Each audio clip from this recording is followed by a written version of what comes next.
God damn it, Cody. I'm not late. Like, listen, 7 minutes late is not late. Well, technically it is late, but it is what it is. Snafus, you have to understand. For those that are going to watch this on repeat and get it from the beginning, this is the first of probably many massive community bottle shares. That's what I'm calling them. I don't know if that's going to stick, but we'll see what's what. Anyway, we're going to be sitting here. We're going to actually be doing a Delirium Tremens because you got to pick a beer. Well, I didn't pick a beer. Somebody picked the beer, and that would be Michael Gibson. He was kind of toying with this idea, threw it out there as maybe a something to do as far as kind of connecting a little bit more with like the viewer out there, kind of get to review a beer. Well, I review it, the same thing. We might have kind of people pop in and out on the video, other beer tubers, whatnot, while we're doing this. But that's going to be the kind of long and short of it. Is basically we're going to sit here, we're going to review a beer live. You guys get to drink along with it and do all that kind of fun stuff. I'm going to take a sip. Already having a beer. Wrecking my palate already. It's like a 5% mild. Anyway, so like I said, the whole reason behind this is for you guys to actually drink along. Like I said, Mike kind of came up with the idea. Not that it's not to burst your bubble, but not that it's an overtly kind of new idea. There's a lot of people that do similar things. On Wednesday, I actually do the beer analysis. A lot of times I'll do the beer analysis 101, which is the Nick from Maxwell Start Beer Reviews. So the Canadian guys do that. Very similar. Usually it's a panel about, 4 to 6 guys, 8 guys sitting around, actually, chugging some beers, doing the same thing. And other people have done kind of, online group beer reviews, live beer reviews, all those kind of things. This is where I'm trying to be a little bit different, is that I'm going to try to be as proactive as possible and basically kind of skew it towards you, the viewer. Like I said, there's probably going to be more people than myself that pop in and out of these from time to time in the video format, but we'll have it kind of geared towards you guys. And what we'll do is, just like I did with this beer, I had Mike actually ended up kind of selecting a few different beers, and I ended up putting a poll on my channel. I had you guys vote on it. About 100 people voted on a poll, and it was between Delirium Tremens, it was Three Philosophers from Omegang, and Guldendrach. I was pulling for Guldendrach. Yeah, it's one of my favorite beers of all time. So I was kind of hoping to do that, but alas, it came up a distant third. Not that we won't do it someday, but for the inaugural one, this one kind of went down. It was a close race for a minute between Delirium Tremens and Three Philosophers.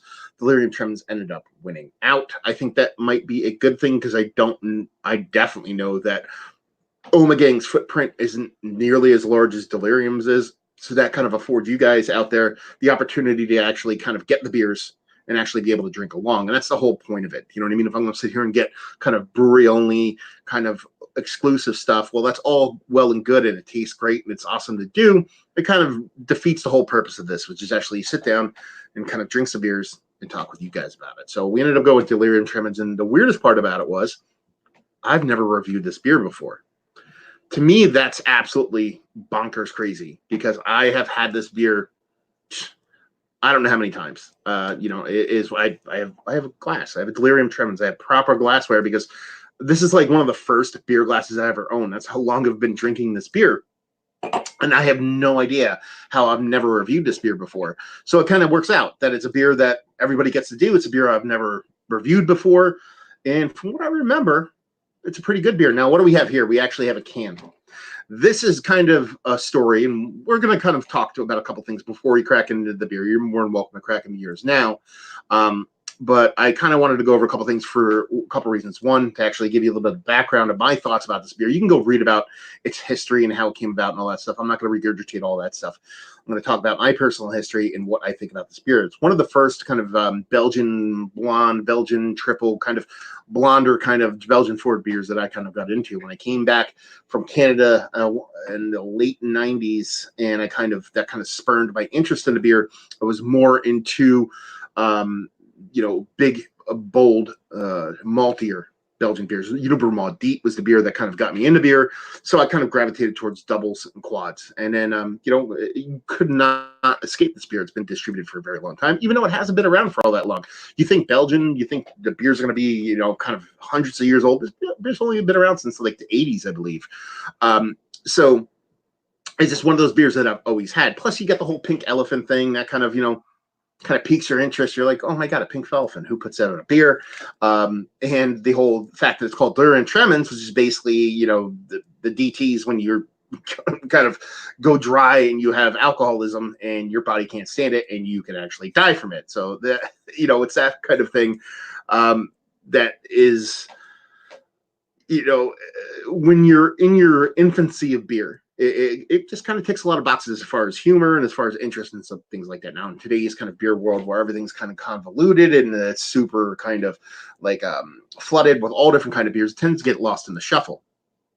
Where this beer kind of ties into kind of a modern day kind of interest for me is the can. I picked up a can on purpose because I've never had this in a can. I have not had this beer since it's been produced in a can. I believe it hit cans in 2016. So it's been at least 2016 since I've had one, way later than that, I should say.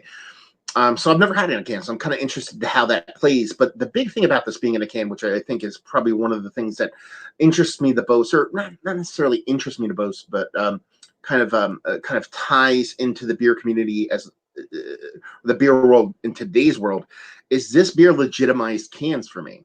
Now, not that cans weren't legitimized, but you have to understand, up until, the early years, you're talking about the early teens, cans started to become the norm when it came to kind of new school kind of beer. You're talking about your hazies, New England, stuff like that. The can was almost a byproduct of need. When breweries like Heady Topper, when breweries like, Oscar Blues and those kinds of breweries wanted to put stuff into cans because glass is much more expensive. Cans are easier for transport. There's a lot more advertisement space. It's easier to stack the whole nine. They wanted to do cans. This 16-ounce format can didn't really exist all that much. They had to go to this format because they just couldn't get the 12-ounce cans. It was gobbled up by big beer, gobbled up by, soda pop distributors, things like that. So that's how the 16-ounce can kind of got adopted in the modern beer world. But even when it first started to get adopted in the modern beer world, it kind of, people didn't dig it. It was kind of like a thing like, oh, do we really trust cans? Are they a viable thing? There was almost this back and forth of whether or not it was a good thing that beer was in cans. Now, most of the time, the beer cans were kind of used by kind of new school breweries. So it was kind of not a big deal because it was kind of hyper localized and all that kind of stuff. But you started to see bigger breweries kind of delve into these 16-ounce cans, and you started to see more and more beer kind of go into cans. And all well and good. That's fantastic. And you started to see the can go off and grow. But there's still like a weird thing about it. Like, okay, is cans really the thing of the future? Is that what everything's going to be in? You could see it coming, but it wasn't until I saw this in a can that I went, okay, cans are for reals, because it was the first Belgian-born beer that I've ever saw. Like Belgian beer, like I'm sure there's beers produced in Belgium, beers produced in the Netherlands, beers produced in Europe, all over the place that were in cans before that. But as far as a high-end product, a super, high-end, I guess is the word I'm looking for, kind of beer from that territory, put into a can, kind of, went, okay, this has to be real. The can thing has to be the same, so. That's why I wanted to pick up a can and see how it plays. So let's do this. Let's go to the comments real quick, and then we'll kind of crack into the beer. A couple of people, Cody and Carson, kind of back and forth a little bit with me being late. You can suck it. Brian from Lubru saying I look good, brother. I always look good, man, but I appreciate it. Let's see. What else? Kent Beer Reviews says, cheers, Matt. Just getting ready. Just getting off my train. Okay. What's going on? Well, crap, I thought this was going to be on Sunday. That is true. Let's touch on that real quick. Evil Bonze actually says he thought this was going to be on Sunday. It was going to be on Sunday. Problem is, I had something come up. I can't do it on Sunday. So I moved it to Saturday. Now, this is where I implore you guys to follow and to read the instructions or the comments on everything I do. So when I posted what beer we're going to be doing, which is Delirium Tremens, and did any follow-up posts, I really kind of hammered home that it was going to be on Saturday, not Sunday. So sure, a little bit of fine print, but you take it for what it is. So anybody that thought it was going to be on Sunday that missed it, I apologize, but you're more than welcome to rewatch this and drink along with that. We'll try to be a little more tight and tidy when it comes to the future ones. But I have a Friendsgiving to go to. I didn't realize I have to leave. I have to be there for 3. It's 2 hours away. I didn't want to do this at like 11 a.m. So there you go. I remember when it wasn't cool to drink from a can. Yeah, I'm in, that's a 2010 GT1. Commenting on that. Yeah, it totally. People just didn't dig on cans. It was just like, that's dumb. It's so crazy how things change and change so quickly. Cans are fine for me. Still going to pour in the glass, though. Of course, you know what I mean. I rarely drink from a can, even with whether it be Kimmich's Alchemist or those kind of beers where they say drink from a can. They still pour in a glass because I dig it. And yeah, C.G. Bach says, "Cheers, y'all. What's up? What's going on?" So let's crack into it. First things first, Delirium Tremens. It's elected as the best beer in the world. I believe that was a World Beer Cup thing many moons ago. Once you win, it's like being president. You'll be called Mr. President the rest of your life, unless you get impeached. Anyway, 8.5% alcohol by volume. And imported by BBL Incorporated, Frederick, Maryland. I don't know who that is. I have no idea of the date of my can. I posted that to let you guys know, to see if you guys wanted to find the same batch as me. I don't know. I actually wrote Brewery Haig. I don't know how you spell that or pronounce that. I mean, the brewer who makes Delirium Tremens, asking if there's a way to decipher. They did not get back to me. If they do, I'll let you guys know. And oddly enough, I forget his name. I should look it up real quick. I'm not going to look it up because you guys will find it. But anyway, in the comments of my first video, or not first video, my post I did before this one, showing you the date, the actual, one of the owners of the Delirium Cafe down in Virginia, I believe it is, actually wrote. He's like, "Hey, man, dig the channel." He's like, "I own the Delirium Cafe." He's like, "I'll look into the dating code for you." So he didn't get back to me yet with that either. So if we end up finding what it is what it is. But right now, we're just going to dive into it. And I think that's pretty much it. So let's crack into them, see what we got. What are we expecting? I mean, I actually don't remember what this is. This a Belgian Golden Ale? Strong Golden Ale? Is it a triple? I'll have to look it up on the old internets. See what it says. Give it a good pour. And by a good pour, I mean a shitty pour, because I pour shit shittily. So there you go. I mean, that is clear. You're talking about, let's see if I can actually get up the actual beer here. It's considered Belgian Strong Pale Ale, and it kind of makes sense when you look at it. I mean, that is magnifying glass clear. You can actually like see me through the glass. There I am. See me? Look how sexy I am. My big forehead. It's like not even a forehead anymore. It's like a 7 head. It's like a 10 head over there. But yeah, I mean, she looks the part of a Belgian Golden Ale. I mean, infinitely creamy, soft carbonation. I mean, that's a pretty beer. This is what beer is supposed to look like, quote unquote, supposed to look like.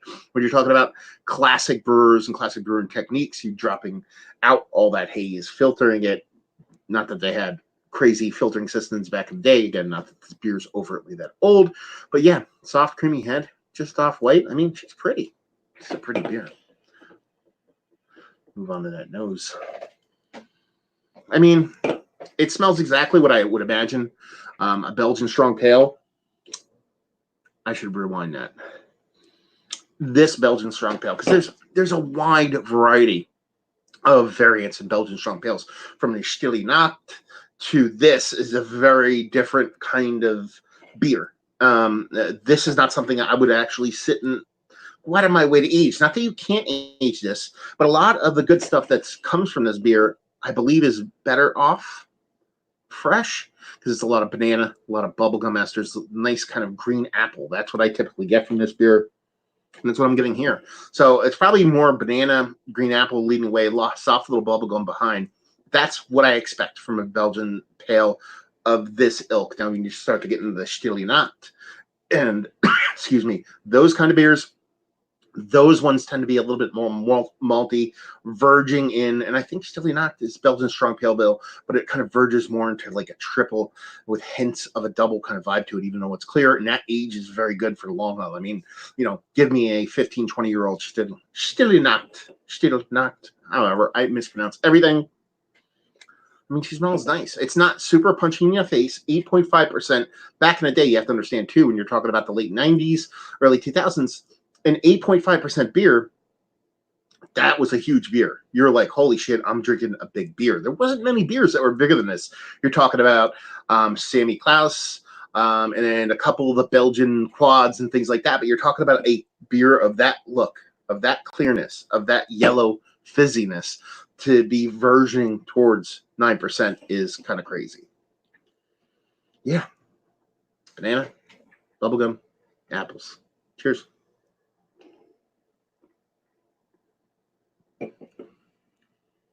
Oh, that's vibrant. I didn't think it was going to get that big.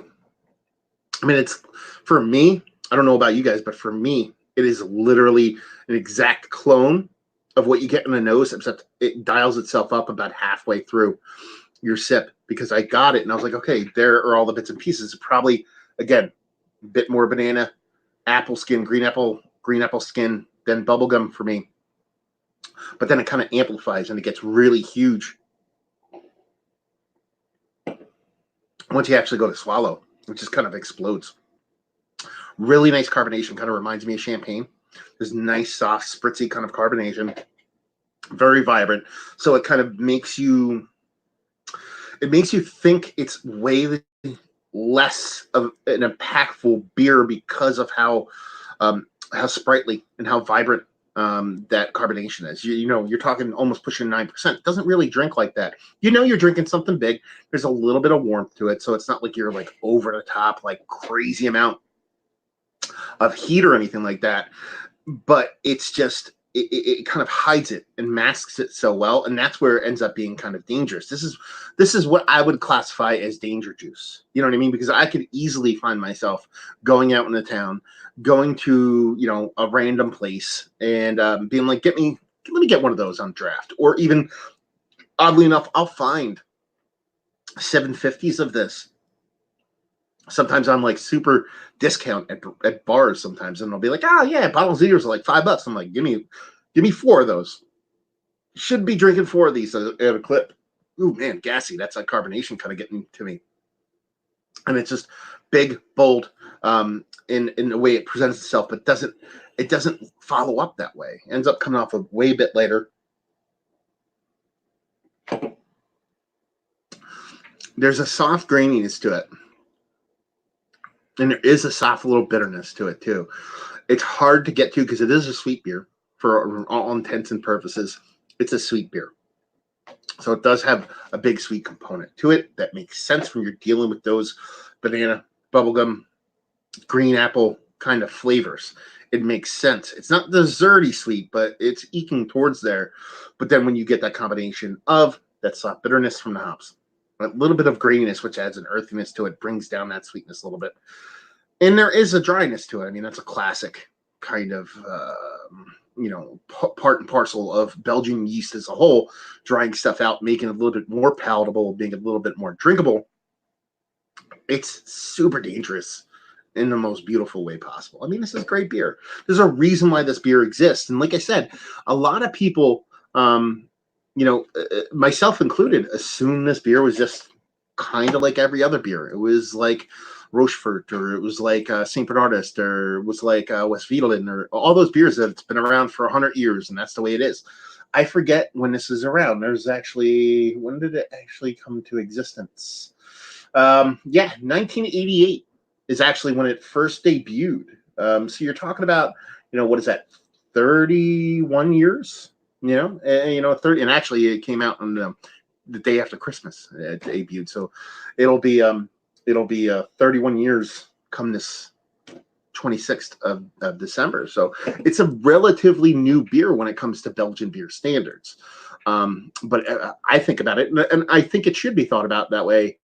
It is a classic. It's a classic beer. It's absolutely delicious. And What else can I say about the beer before I start ranting about shit? Okay, before we get to that, let's dive into the comments. I forget about this stuff. I'm not new to this whole live beer game. Let's see, what do we got here? It says Evil Bonsai, no worries about the Saturday, Sunday mix-up. He's like, drink something else and follow along. There you go, brother. That's what I like, positive attitude. Michael Gibson, I need 10 minutes.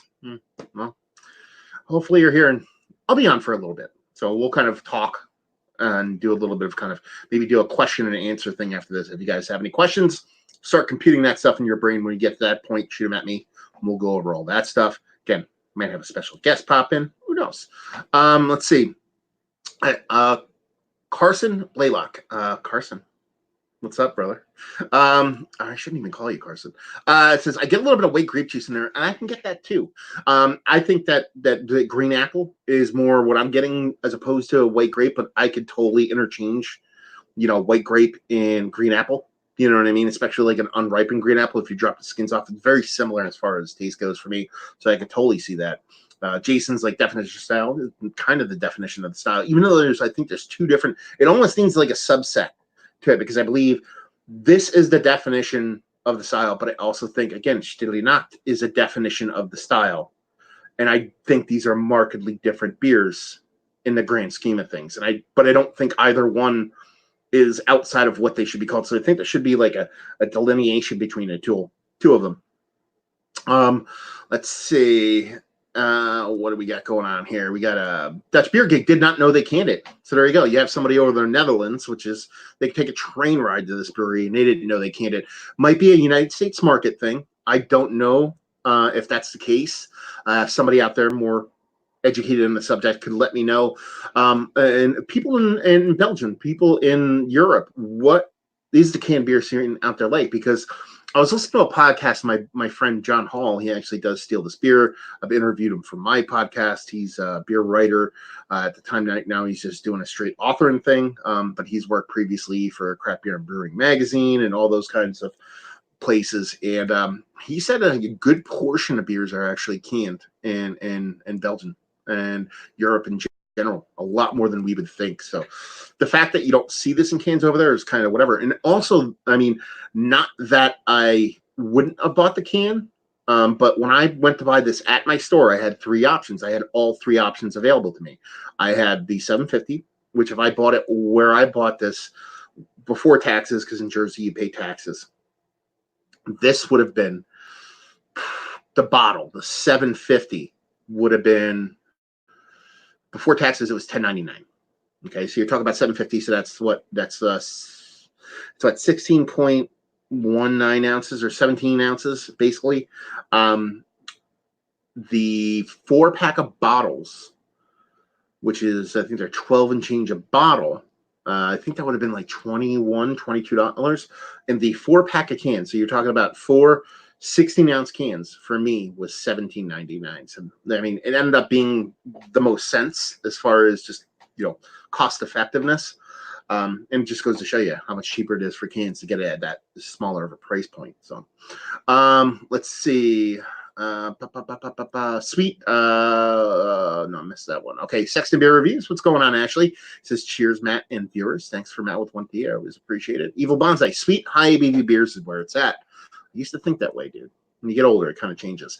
Not the less ABV, less sweet, don't have their place, like Sequench after a couple hours of mountain biking.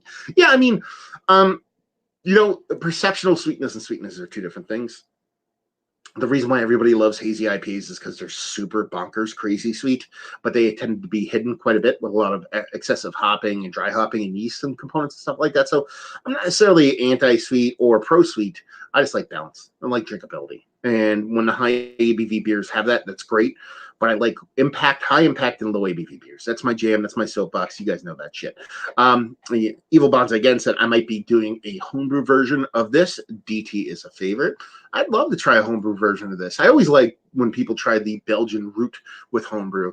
The champagne thing you said hit home for me. It is. It's very much a champagne-like beer, because if you take that apple skin, if you take that white grape portion of the show, you translate that, it gets very close to champagne. It doesn't have that and I'm very ignorant when it comes to wine, so I can't speak to the exact flavors and profiles that wine kind of impart.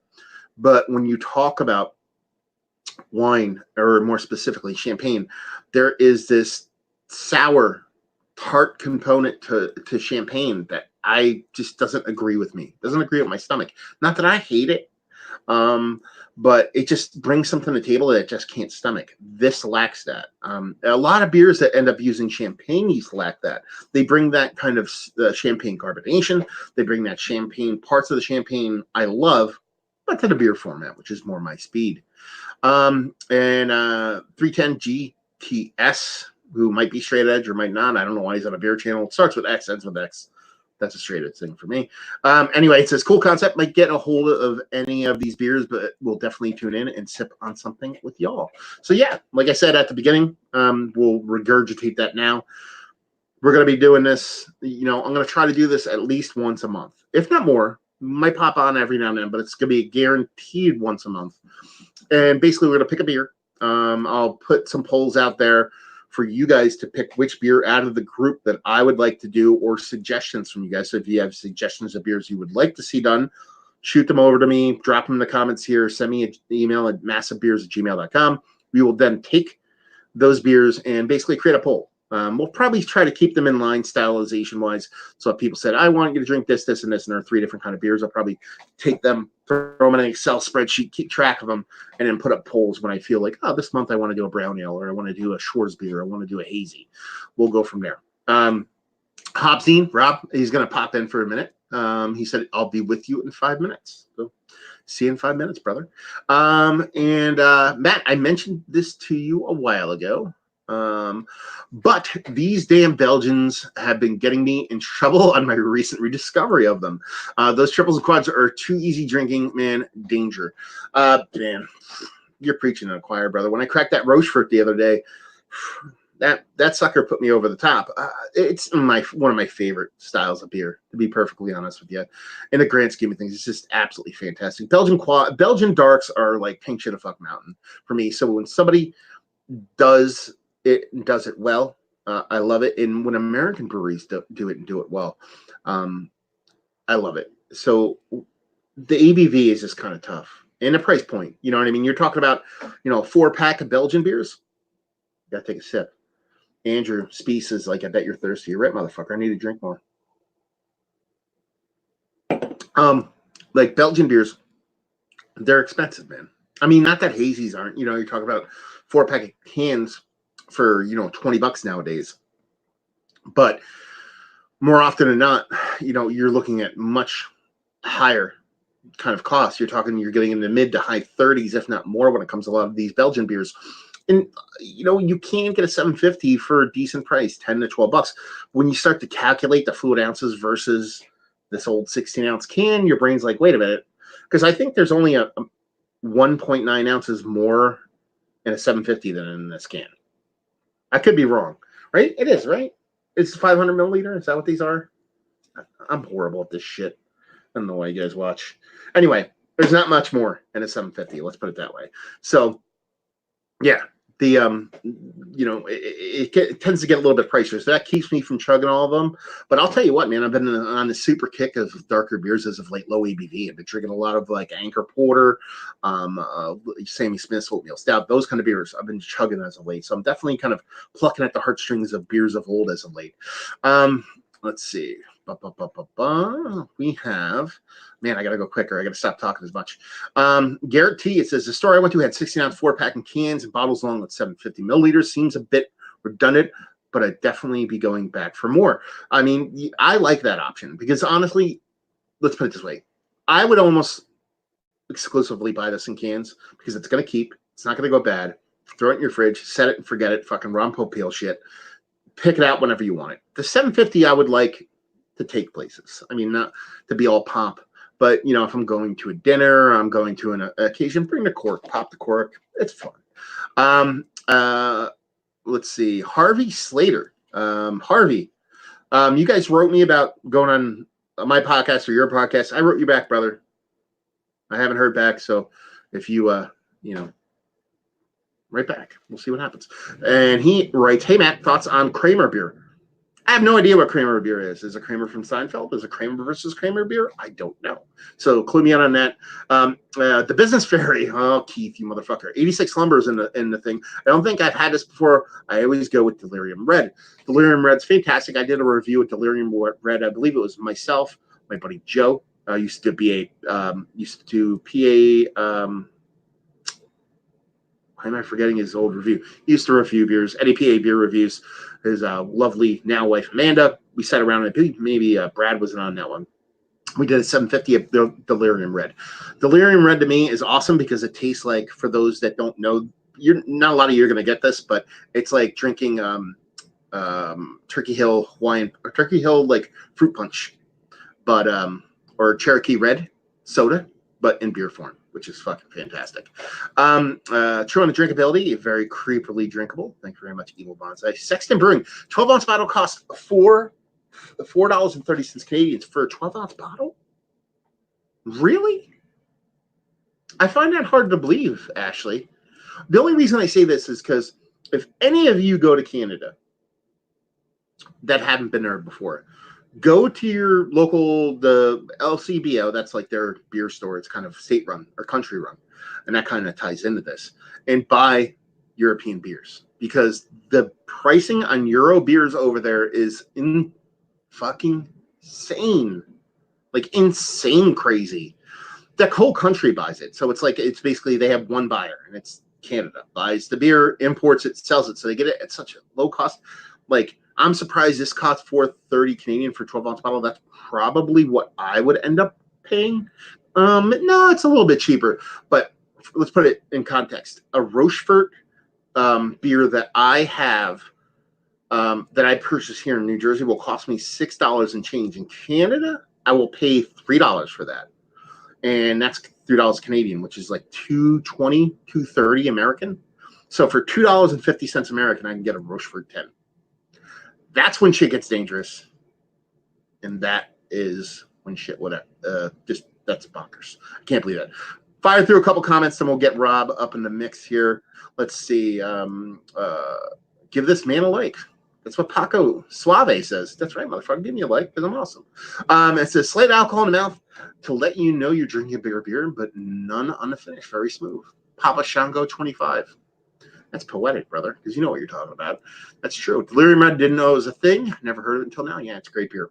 Like I said, it's fruit punch beer. It's delicious. Andrew, I bet you're thirsty. I am again, brother. I'm going to take another sip. Simon Mueller says, have you tried Staff Hendrick Quad already? Really spicy quad from my hometown, Bruges. I have. I've reviewed it. You can go back to my catalog and check it out. I reviewed it probably about 3 or 4 years ago. Garrett T says, never had this before. Started out with crisp apple, but as it's warming up from the glass, I'm getting a lot more of that bubblegum note. Not getting as much banana as I thought I would. See, it's a little bit more banana for me. But, 6 to 1. Some people like cucumbers pickled. We all perceive things differently. And Carson's agreeing with Garrett. Copperhead Brewery here in Texas did a Belgian strong dark called Medusa. This is coming from Evil Bonsai. Really good. Sadly, I haven't seen it around in a while. That's a bummer. Sexton Brewing Rochefort 10 the other day for sub $4. Man, I love that beer. Michael Gibson, I made it. The man, the myth, the legend, who he said had a job interview that ran late and had to still grab the beer. Life is hard. It is, Mike. You should have been like, fuck your interview, man. I got to go drink some DTs. So, yeah, there we go. So let's add to the stream. Let's get Rob. Hey. Hey, guys. I can't hear a word you're saying. Really? Oh, that might be Nothing? me, though. There you go. That might be me. Give me 1 second. No, it actually might be me. This is my first StreamYard thing. Let me do this. Let me see if it's me or you.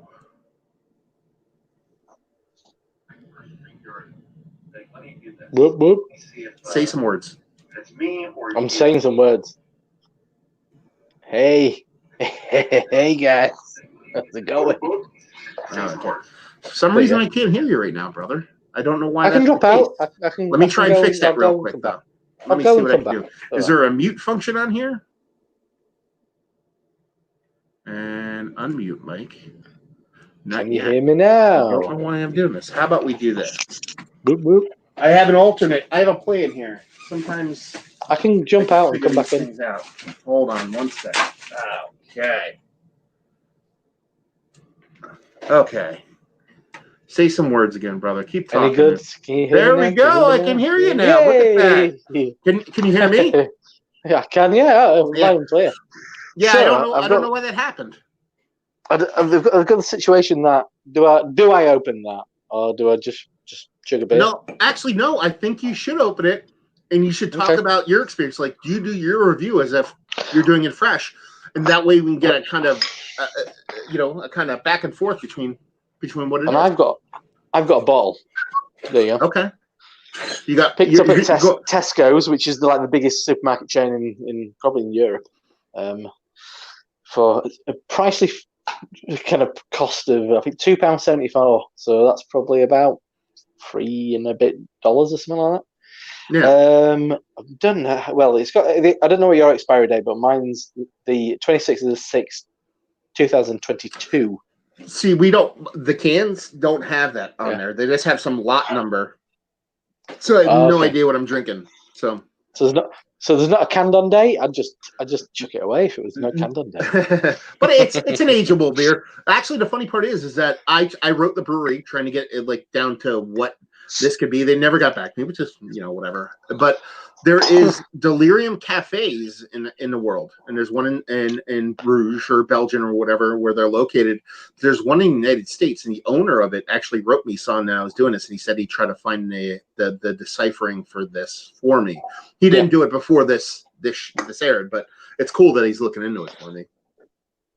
I've been to the Delirium Cafe in Brussels. Yeah, Brussels. which is huge. It's got like a 20 primarily like a basement bar. It's got like it has like 2,000 like a big like beers, right, or something like that. 2,000 like it's it's got like a phone book of a humongous kind of beer list. Yeah.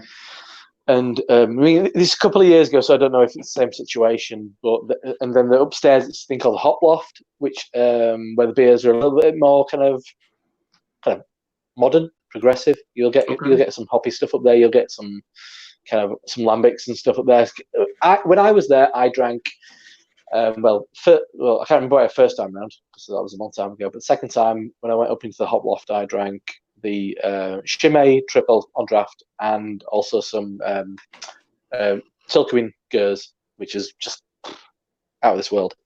So Delirium was probably my second ever Belgian beer that I have had. Really? And I've not had it for a long time. The first ever one was Triple Calmier. Well, however you pronounce it. Yeah. Carmelite. That works for me. Yeah. Just say it with enough confidence, and I think everybody believes you. Yeah, you say anything with confidence, and people believe it. How do you think people? What do you think people watch me on YouTube? I'm wrong all the fuck time.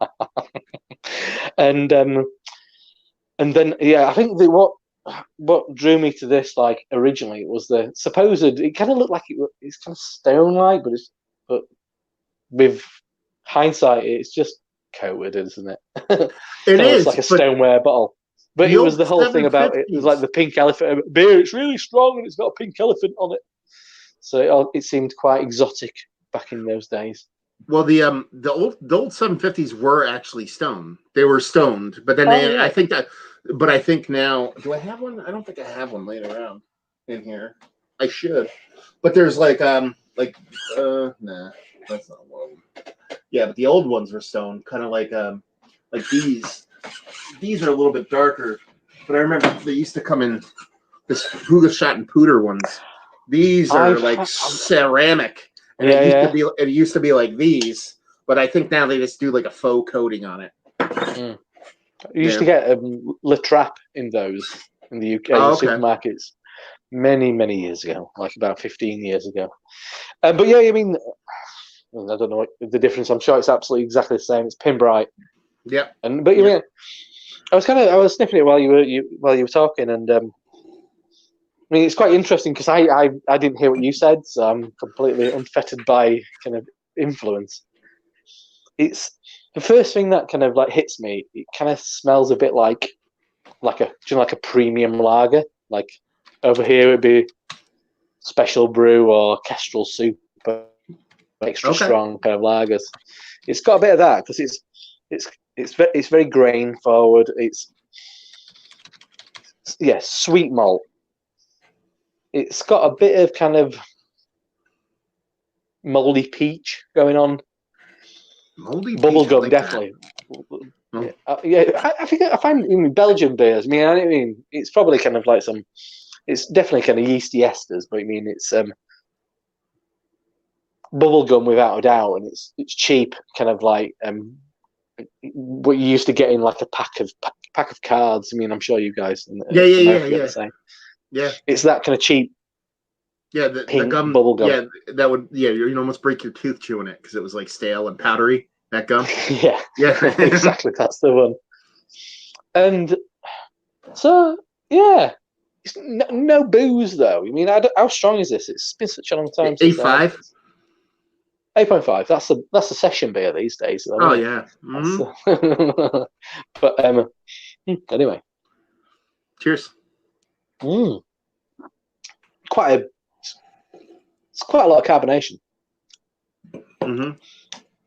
Candy floss, kind of cider apples. Yeah, I leaned heavily green apple. I would say green apple. It's more kind of it's edging towards kind of cider vinegar for me. Oh, green apple. Yeah, I always think green apple. Yeah, cider vinegar. Nowhere for me. Like cask ale is rife with green apple, just acetaldehyde up the wazoo, really. So I'm very familiar with. Yeah, apple cider vinegar. Like I can't. Like if someone opened a bottle of apple cider vinegar next door, I would be like, "Who the fuck opened apple cider?" Like I'm that fucking like I hate it. It makes me want to throw up. Yeah. In a subtle way, shall we say? White wine vinegar, shall we say? Instead, it's not quite as pungent. What else is going on there? There's a slightly kind of like hay kind of thing going on. I'm not going to say barnyard because that's such a tired old trope of beer reviews on YouTube. It's kind of sweet, but it's not overtly sweet. It's quite balanced for a beer of this kind of type, whatever type it's supposed to be. Is it Belgian strong ale?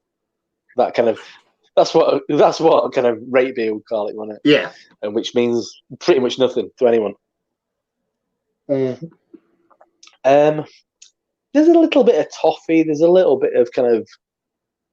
Do you know at Christmas? Well, it's minus the clove because as you said with cider vinegar, for me cloves no.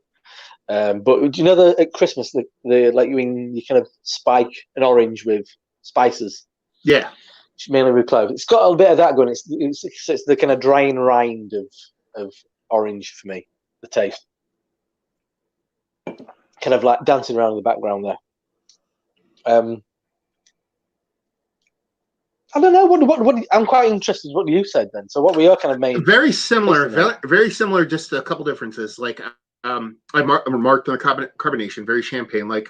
You kind of talked about that, and for me, I said the same thing. It's actually a sweet beer, but it doesn't come off as sweet because I think the carbonation in combination with like there's like there's a soft. I just said a soft graininess instead of hay, and then there is a soft bitterness, and it just you need that to kind of keep it in its place. So it doesn't.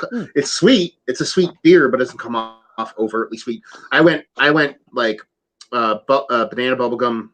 Banana apple bubblegum. That was like my 3 big tasting notes on it, and it just it's. I didn't go anywhere near the apple cider vinegar thing, but you talked about it being kind of crazy drinkable, and I attributed that to the bitterness and dryness because it ends up a typical Belgian beer ends up dry, so it comes off dry because it does perceptually it's not super dry, but I think it's so sweet that dryness makes it less sweet as opposed to it being a dry beer.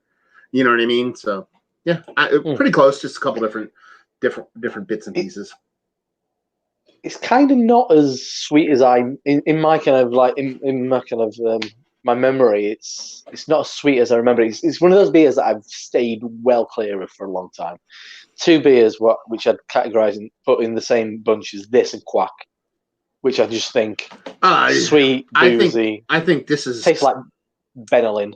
I think this would punch Quack in the face and kill it 9 times. Like Quack is like, I don't want to call it hot garbage, but It is. I do have the glass. I think have I've the same used it exact once. glass, brother. I don't. It's out in my cabinet though. I have the same exact glass. Yeah. If the beer was good, I would drink it, use it more. Yeah, it's got such a kind of like a bit of folklore about it as Quack.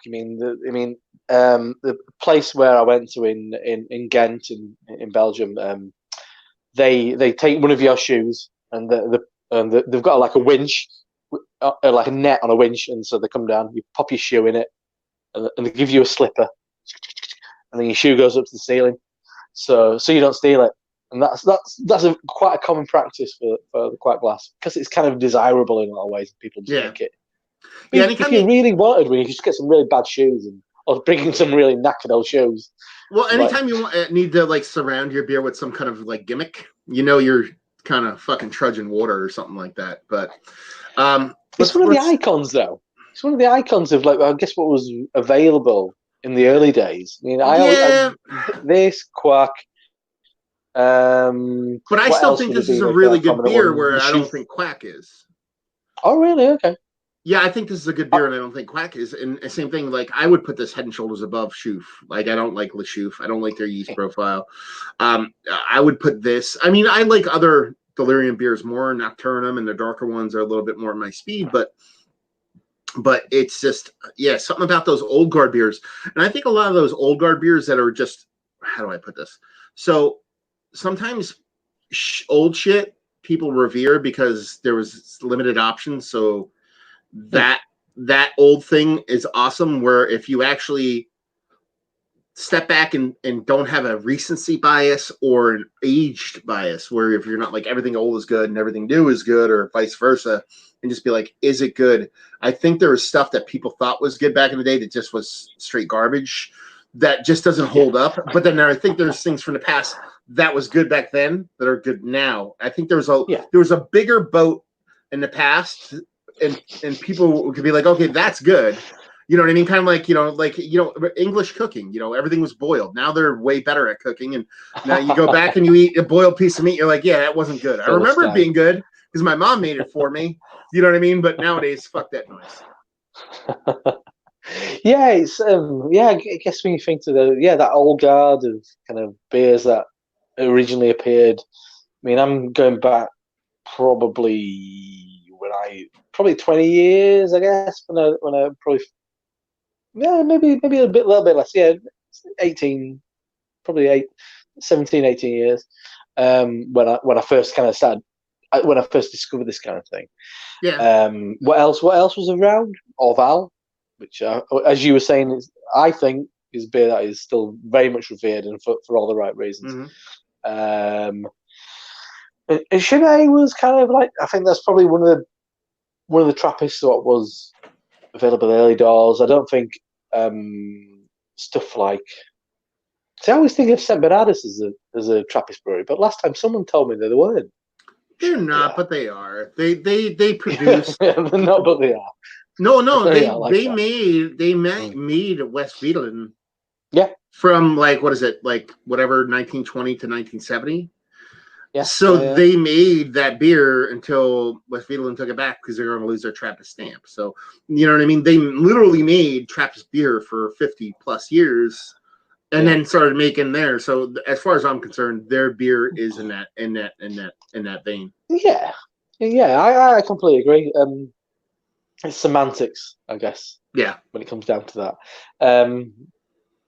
But yeah, because there's a bar which I actually went today in kind of my closest kind of metropolitan city called Leeds. But you'll know Leeds. You're a football. You're a soccer fan. I almost moved to Leeds. No way. No, straight up, dude. Straight up. I have dual citizenship. That's a fun fact for everybody out there. My mom was from Scotland, and about like 20 years ago, me and my then wife were just like, we had nothing holding us down. We're like, fuck it, let's move.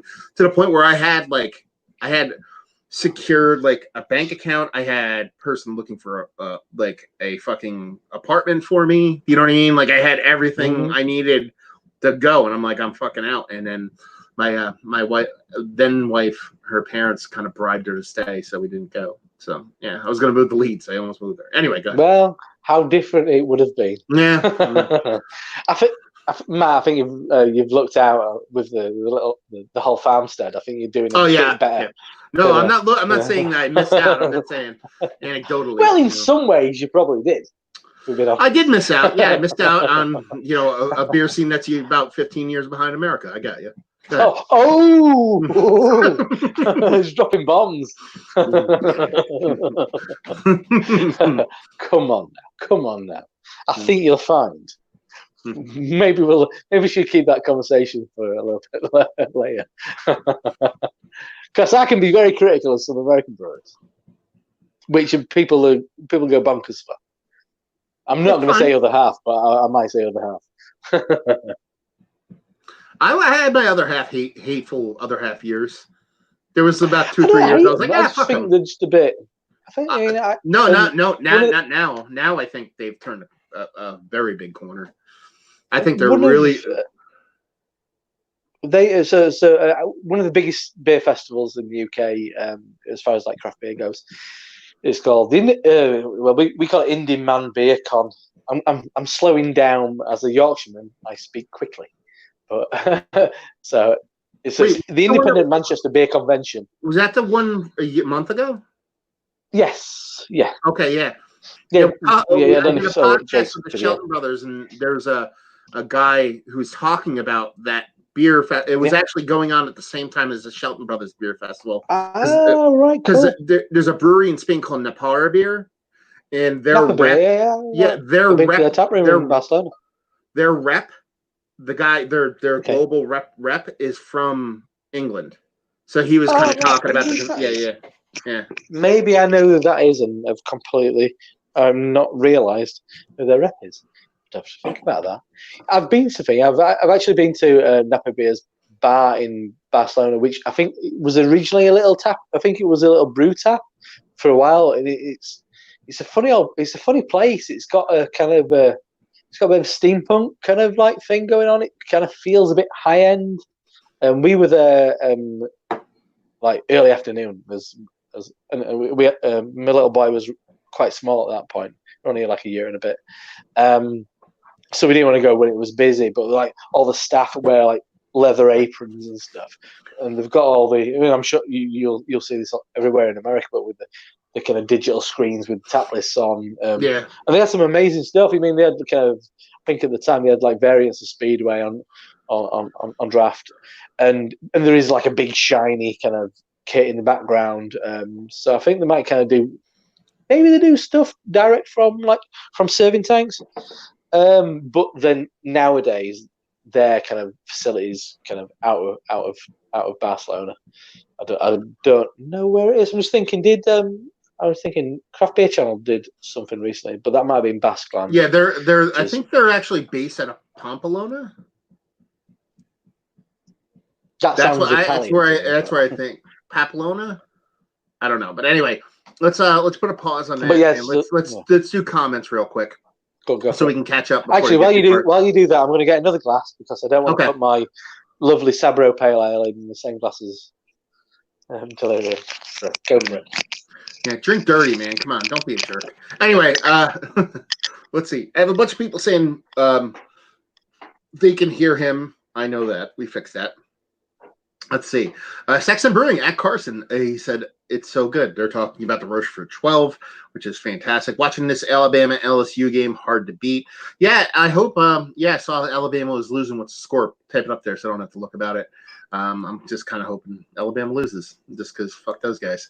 And Carlson said, Saxon Brewing, I crushed 2 before I realized it was actually a quad, and then just waited in fear till it hit. There you go. That's the way to drink it. That's the way everybody should drink it. I don't really know. Let's see. It says also got cans, Matt, and don't mind this one bit. Pay $21.99 though. What did you guys pay? I responded that. Hopzine is 310 GTS. Is Hopzine a UKU without a beard? That might work. I just read this comment, Rob, but 310 GTS commented, is Hopzine a UKU without a beard? I don't know. He's a little bit thinner than me, so we, it is what it is. Austin, well, we've got a bit of salt and pepper going on as well. So. Yeah, look at that. Distinguished is what it's called. I couldn't amass such a beautiful beard. Austin Rippiger. I want to Rippiger some beers. This was first Belgian. I am impressed. Very cool.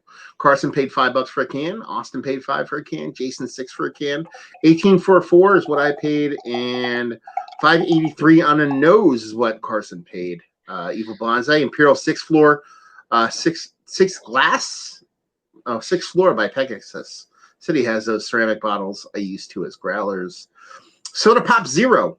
It's about $22 a 4-pack of bottles for him. So kind of around there. I got a little bit cheaper here in Jersey. Just cracked another one. Cheers. Cheers, Andrew Spees. 2 of these are going to kick you in the ass. 8.5% session beer.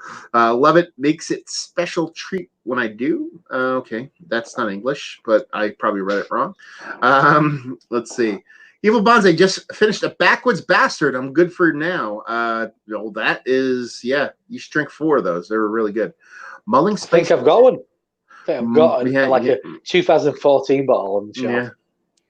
Let's see. What do we have here? Oddly, I get time. Michael Gibson gets time from the Delirium. Time's very time. Time on the aroma or on the taste. I have finished mine, so I can't speak on that right now. I should have grabbed another can. I've never seen cans of it. I find that it might be a United States thing. It's been around since 2016. Cans in the States. Okay. And I kind of opened up this whole video. I opened up about it, actually saying when they came out with cans of this, it kind of legitimized cans in my brain because it was the first time I ever saw a Belgian brewery put beer in cans, and to me that was like, okay, you know what I mean? Like up until then, back in 14, 15, 16, when cans really took off, people are kind of wary about cans. Like, I don't know. And the second I saw Delirium in cans, it was the first one from a Belgian brewery I saw. I was like, cans are probably fine now. You know what I mean? Just for some reason, it made sense in my brain that made it okay. Yeah. I think the first ever Belgian beer I saw in a can was the Saison from what's that brewery who really unfortunately brewed Green Flash West Coast IPA in Europe for a while. Saint Fulin. Oh yeah, I know. Yeah, I know exactly. Yeah. Fullian or something like that. Yeah, I know exactly what you're talking about. Like their beers are kind of. Their Saison. Their Saison was the first Belgian beer I ever saw. Oh, okay. It was a little thin kind of Red Bull style. Oh, okay, I got you. Yeah, I see Rodenbach's in those every now and then. Rodenbach fruit beer. They come in as little kind of things. Other comments, we have Business Fairy saying, obviously you've never had Troon's 12% session stouts. There's a brewery by me called Troon. They make very good beers, but they'll like literally post on Instagram. All they do is crowler releases. They actually don't even release cans or anything. But like they release crowlers. They release like 400 of them and they sell out in less than an hour. Like people go and buy them all and leave, and then they don't open for a month. That's what they do. And the guy who owns it, Alex, really nice guy. He'll post on Instagram. He'd be like, yeah, we have an 8.3% session pale ale. Come get it. Like legit. That's what he writes. 8.3% session pale ale. It's like, okay, that's hilarious. How cynical is that though? I think you wouldn't get away with that in the UK. Because everybody'd be just like, fucking. But when you're selling your beer, all of your beer that you release, when you're selling it in less than an hour, and you don't have a tap room, you don't have a tasting room, you don't see the general public. You just open a door. Like there's no like tickets, just come and get it. And you don't have to. You only have to basically deal with the public an hour a day. You do whatever the fuck you want. Crap beer courses. Cheers, folks. Cheers. How's it going? Soda Pop Zero. Yeah, malty banana, apple fig. Get any fig. Bubblegum, pretty hearty. Tone, more dry and sweet. And they finish more dry than sweet, he said. I'm picking up when Matt is laying down because I lay it down like for real, son. Jerome, too bad I'm at work. No, it's not, Jerome, because you can watch while you're at work. That's what makes it good. Matt, with the Scottish accent, would be too much for me to handle as a Scotch guy. Scotch. Come on now, you can't say Scotch. What? Scotch guy, Scottish. No. He's a Scotch drinker. Oh, he said Matt okay, with a okay. Scottish accent would be too much for me to handle as a Scotch guy, as a Scotch drinker. Right, okay. You know what I mean? So yeah. Are you familiar with Ralphie? The whiskey reviewer on YouTube. He's fucking huge. He's been doing it for years. A guy called Ralphie. The Carson. He's in the Isle of Man. He's wonderful. Carson, who's I did a couple of unboxings lately from him. He sends me beer. Like he sent me 3 beer mails in the last 25 days. And we can talk about that in a bit. But he has an Instagram called Scotch for Everyone. So Scotch for everyone. He's a big Scotch guy, so that's basically what he's talking about. Cody Catton's like Jerome, me too, man. Referencing, I don't know. Jerome, Cody Catton, Cody Catton, I would just get a big mug, but might be frowned upon. I feel ya. So where's the next bottle share? So when's the next bottle share? Also, any suggestions for Thanksgiving dinner beer? When's the next bottle share? It's probably going to be before Christmas. I need suggestions. You guys need to tell me what beer you want to do. What would you like to do, Rob? What beer do you think you could get that I could get that a lot of people could get? Is there a specific beer that you would like to do? Because that's what I'm going to do. My goal is to find a group of beers, get maybe 4 or 5 suggestions, throw a poll up, make it democratic as possible, have everybody vote on it, and that's what we'll do. So do you have any suggestions? I think you probably dropped on something what works with kind of Belgian stuff and the more accessible Belgian stuff. I think that does make sense. I think kind of like American beer. We don't get a hell of a lot of American beer anymore. Once upon a time, it was the kind of like the thing that everybody wanted, but I mean, because our kind of like local stuff has become much better. There's not. I was thinking, what on earth American beer do we get in the UK?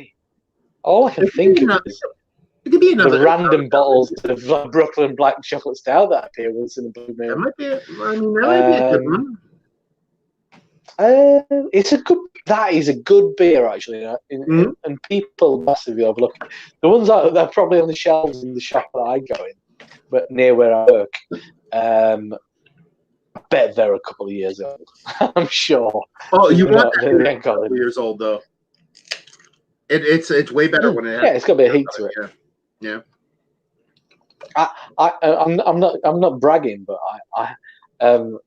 when I had dinner with Garrett Ollie, there were 16 of us. It wasn't just me and him.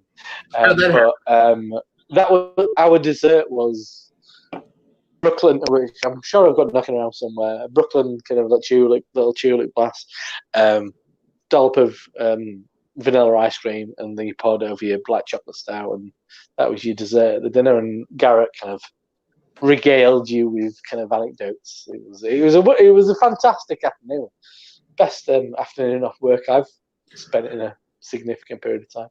But that was a while ago. What else? It's a funny old situation. As I said, we don't get much American beer in the UK anymore. So Belgian stuff does kind of like tick a lot of boxes. Make it easy. Unless it's some terrible British beer. We can do some terrible British beer. We can do Sam Smith's. No, dude, I drank a Samuel Smith's oatmeal stout the other day, 2 days ago, and it was fucking awesome. Mm-hmm. It was fucking awesome. I love that beer. Do you know much about the kind of like weird comings and goings of the Samuel Smith's kind of like business these days? No. I mean, it might be something that kind of appears online, but so Sam Smith's pubs are still pretty cheap, actually, and they actually inhabit some beautiful buildings, and especially in London, they've got some prime real estate, which is probably worth an absolute fortune. But the fellow who runs it nowadays, I forgot his name. He is like a proper miser. He's a kind of like and he drives around in some knackered old car. There's an entire kind of forum. If you go around, it's a forum of current and ex Sam Smith's employees, talking about how horrendous the kind of like the whole situation is. But anyway, so he has banned. So he's banned mobile phones. I think he's banned swearing. What else did he do? And one thing that a friend of mine has told me recently that there was an instance in one of their pubs where I'm kind of thinking it's called Morris, which is a wonderful British name. So he was in said pub at the time, and a man was telling his wife a little bit of a rude joke, and he was so appalled by the language that they used, he closed down the pub. And this isn't hearsay and nonsense. He closed down the pub. My ball, get my ball. I'm going home. It's my rules. Yeah, I kind of appreciate that though. I kind of like that.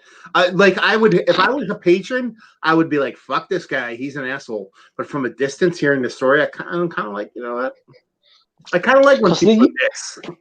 They used to brew a lot of Iyengar beers on license. Okay. And also kind of, and I think they might have shipped some over for a while. For a long time, Iyengar's kind of like standard lager. I don't know what it's called, part of their range. But over here, it was called Alpine Lager, and it had the little fella on it, who is the dad of the guy who owns it now. He kind of looks like the kind of like Bavarian kind of like dude with the beard and a hat and all the business. And the guys from Iyengar came over and they saw the kind of like thought the quality was that bad and how they were treating the kind of iconography of this guy who was his dad. And they were like, "You're not doing it anymore. Stop doing it." They used to brew the wheat beer, and that was wonderful. You'd only find it in a few places. I said Leeds which is the nearest kind of metropolitan city to me. There's a pub called Sam Smith's pub called the Angel Inn, which is great. It's like 4 stories, really small, quite a historical pub. I'm sure any American who came there, it would be absolutely bowled over. It's every floor has got kind of like a different feel to it. Obviously the bogs are in the toilets are in the basement, and it's a bit it is what it is. First floor, there's like a bar, lots of kind of mirrors and things, and then a bit of a basic tap room there, and then you go upstairs, and it becomes quite plush. There's lots of fabrics and lots of lots of fucking velvet curtains and quite well kept in a lot of ways. And upstairs is where you'd find the tap that served the wheat beer, and you get it in this lovely glass which had like a bit of a swirly kind of texture, kind of like design to it. It was kind of like. And it was great, and you go in there and you buy a pint, get a round of like 4 or 5 beers, and you get a change from a £10 note. And I'm only talking like 10 years ago, and you could probably go in there and do the same for 15 quid now. It's nuts, but it's because of. I'm sure there's lots of moving parts, primarily because he owns places in London which are worth fucking millions, and because he's got like there's a weird pub which Sam Smith's owned, which has got it's near Fleet Street, which is historically where all the newspapers exist in London, and it's one pub and it's got 2 fronts. It's the same pub, it's got 2 fronts, and it's linked at the bottom by a tunnel. Yeah, there's lots of. But they probably bought it like a long, long time ago, and there's some incredible bits and bats like that. So, yeah, absolutely. So what you're saying is I have to get on a plane and come over and chug at some breweries with you. That's what I have to do. Of course. Mm-hmm. I mean, you've got to. Yeah, you obviously you want to go to the Emirates Stadium and watch Arsenal. Not in its current state form. I don't. Oh, really? No, not right now. Once Emery's gone, then I'll come over. Let's do this. Let's go. Let's finish up some of these comments. I want to actually follow up on the one where he's actually asking about what he should do for Thanksgiving dinner beer. I don't know. It's a weird question because it's like, what are you eating? Listen, I'm lager all the way when it comes to like Thanksgiving in general, stuff like that. But I mean, if you're talking about like darker lager, even like a Weizenbach or like even like a Marzen or something like that, it's fine with turkey dinner. If you're talking about like nightcap, pop those English barley wines. Go old ale. Go fucking English barley wine. Eat your fucking pumpkin pie while you're drinking some fucking J.W. Lee's Harvest Ale. Yeah, yep, cheese. Everything goes with cheese. Hate goes with cheese. Fucking everything goes with cheese. Yeah, so, I mean, it really depends on what you're drinking, but Saison or lager for dinner, old ale, English barley wine for dessert, called a day. And here's the thing, and it just actually reminded me because, the first part of it was like, when's the next bottle share, which was Garrett's question too. And I was thinking about it. So we're talking about we're in the 9th. In 3 weeks. I'm thinking maybe 3 weeks. Why? Well, let's shoot for November 29th, which is a Friday, but it's a day after Thanksgiving here in the United States. So that means everybody will be off. We could do an early day thing, and we'll shoot for that. So I'm thinking maybe November 29th. That might be the next one. We'll see what's what. Maybe we'll open a Saison or a barley wine. We'll see what's what. Let's open a barley wine so everything gets shitty. Anyway, what do we have going on here? We have Nelson Savine White Grape got that too. What the fuck is he talking about? Burning Beard is actually commenting. I have no idea what he's talking about. I'm like actually like scooting around. This comment section on StreamYard sucks because it like jumps from top to bottom. And I actually don't know where I left off.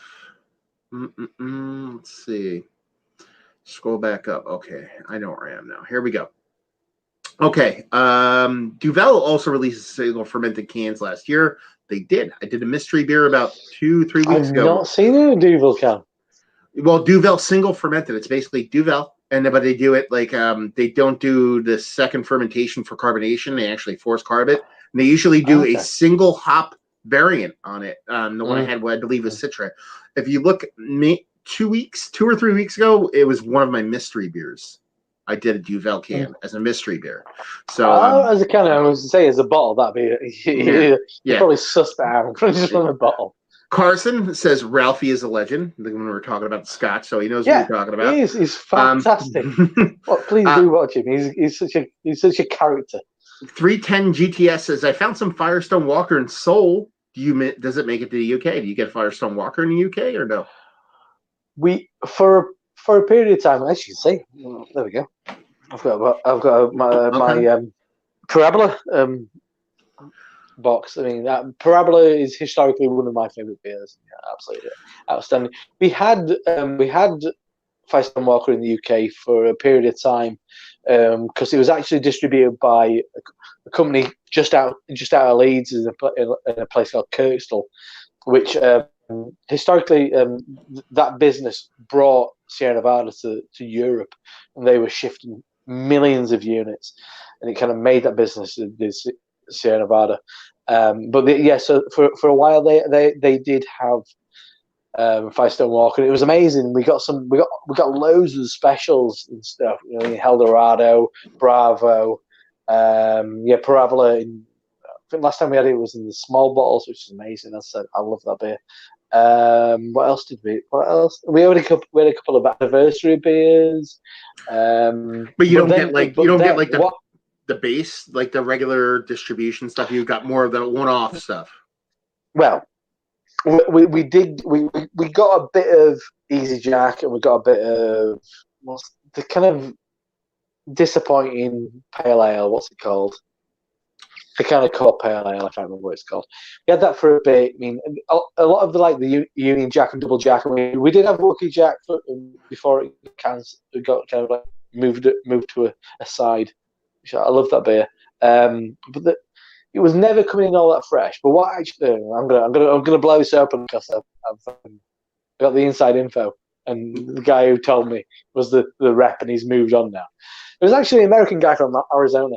No, he's not. He's from Georgia. He's from Georgia. It's Tyler.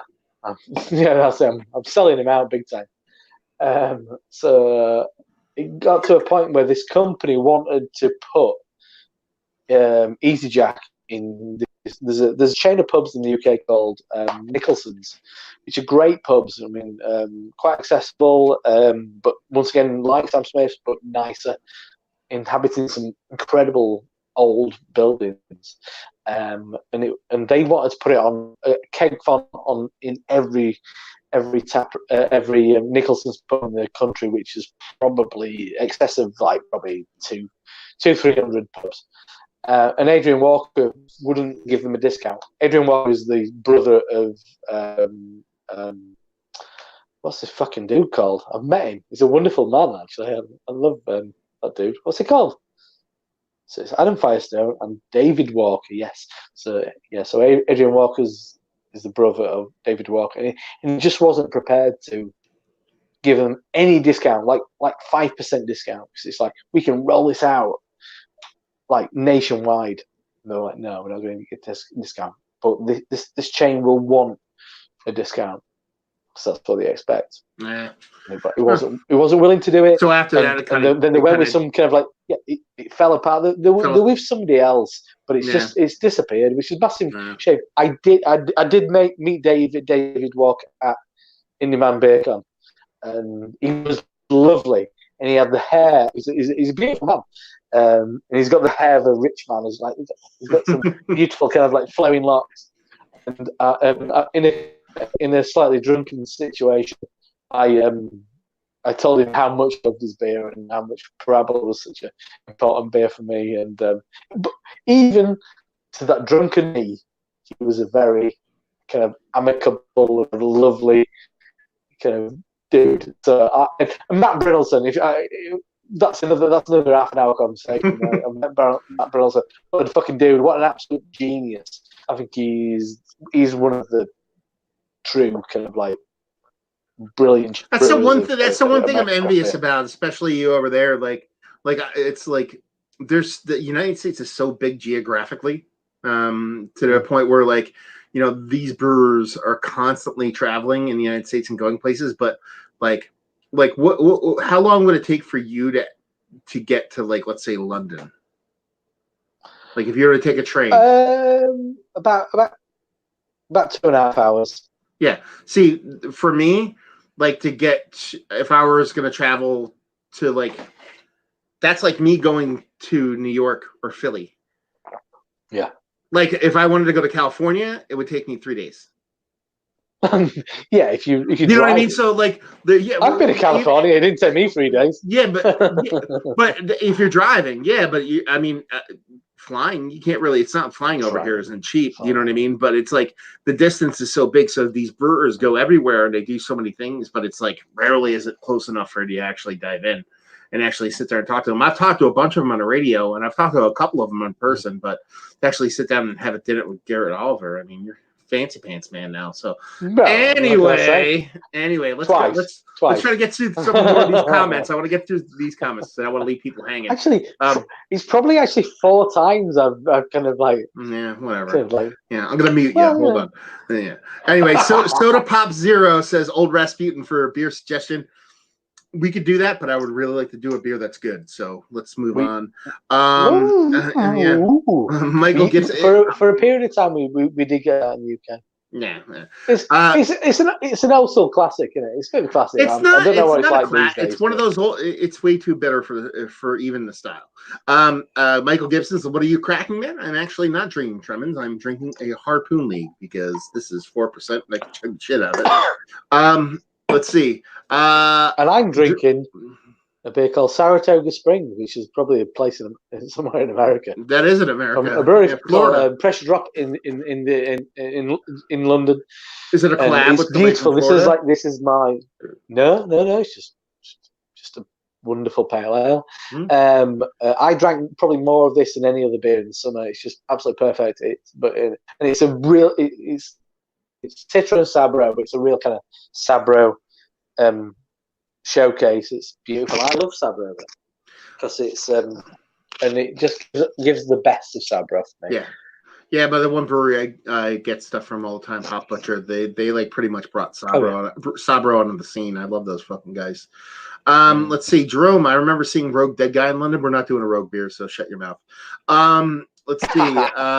Forgot to grab a Delirium. Rogue beer. Yeah, well, I don't want to.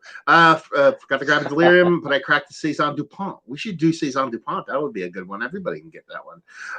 Don't get any Stone Founders or Lagunitas.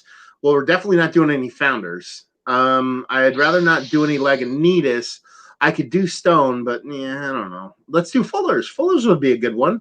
We could do maybe Vintage Ale. I think a lot of people would be able to do Vintage Ale. Would be a fun one.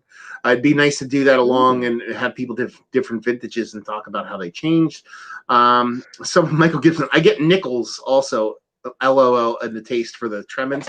Nichols is definitely a taste I know about, but I didn't get any Nichols. Nichols and dimes. Yeah.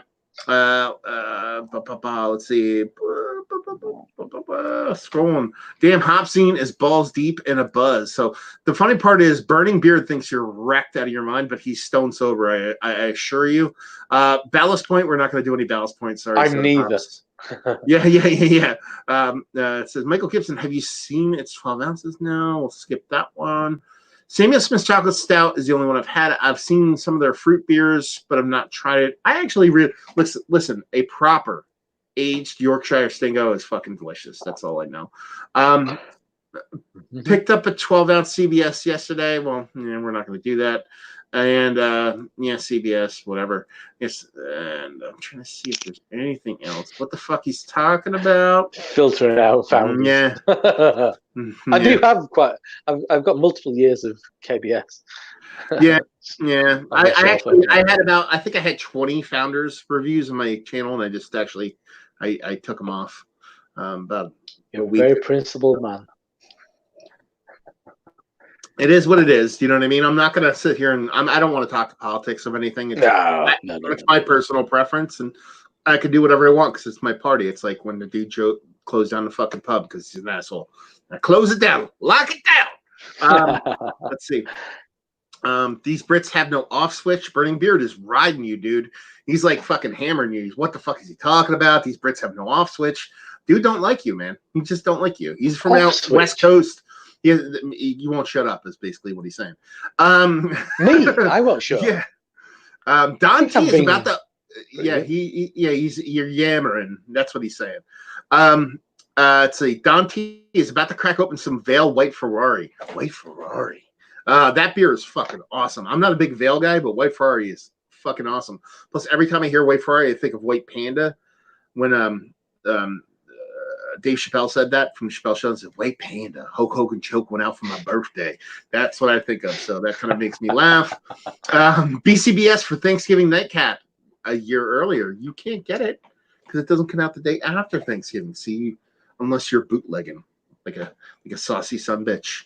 They over in the United States, they release Bourbon County brand stout the day after Christmas on Black Friday, like when all the Americans go shopping. Yeah. That's when they do it over here. We get it in one place in London. Oh, okay. And we get like 100 bottles and they sell it for £25, which is close to $30 a bottle. Okay. Let's see. I don't want to yammer on because I don't want to upset you. No. No, fuck. That's the best part. We run the show. We can do whatever fuck we want. Jerome, the irony of a Brit drinking a beer called Saratoga Springs. Ha ha ha. For you history buffs. What happened in Saratoga Springs? Is that like a battle with the British, maybe, or something like that? I don't fucking know. Currently drinking a Stone-Faced Double Fruited Berliner, 3.7% alcohol by volume. That is Bill Bach. Fuck yeah. Sub 5% beers. Fuck the world. What else do we have? We're almost to the end. London Porter. We could do London Porter. Thoughts on Brooklyn Sriracha Ace. Thoughts on Brooklyn Sriracha Ace. I'm not a big Sriracha hop guy. I don't like Sriracha hops. Not my favorite hops. So what about your rep? Yeah. I mean either, but I'd say that's probably one of the best examples of Sriracha Ace. It's quite an iconic beer, is that, as far as like the use of Sriracha Ace. And that's the it's thing. funny. It's a funny old situation because I love Sabro, which I think a lot of people find quite divisive. But I'm a bit split with Sriracha Ace. Yeah, It can be a bit minty. It can be a bit kind of like strawberry, like Neapolitan ice cream. It's a funny one. and that's the thing. Like, I don't like Sriracha's, but the hop. But I like the beer because I like the attempt at doing something interesting with the hop. Like, I don't necessarily like the hop, but I like the attempt at doing something interesting with the hop. So if someone takes something and tries interesting things with it, even if it doesn't land for me beer wise, I can still get down with it. Let's see what else we got here. We got a bunch of people fucking firing it off. Let's see. Austin Ripperidge. Again, love that name, motherfucker. I'm drinking a Confluence Watermelon Goza. Cheers to you, brother. Cheers, boys. Drinking some Hot Butcher. Fuck yeah, Jordan Stevens, a little Hot Butcher for the world. Love those motherfuckers.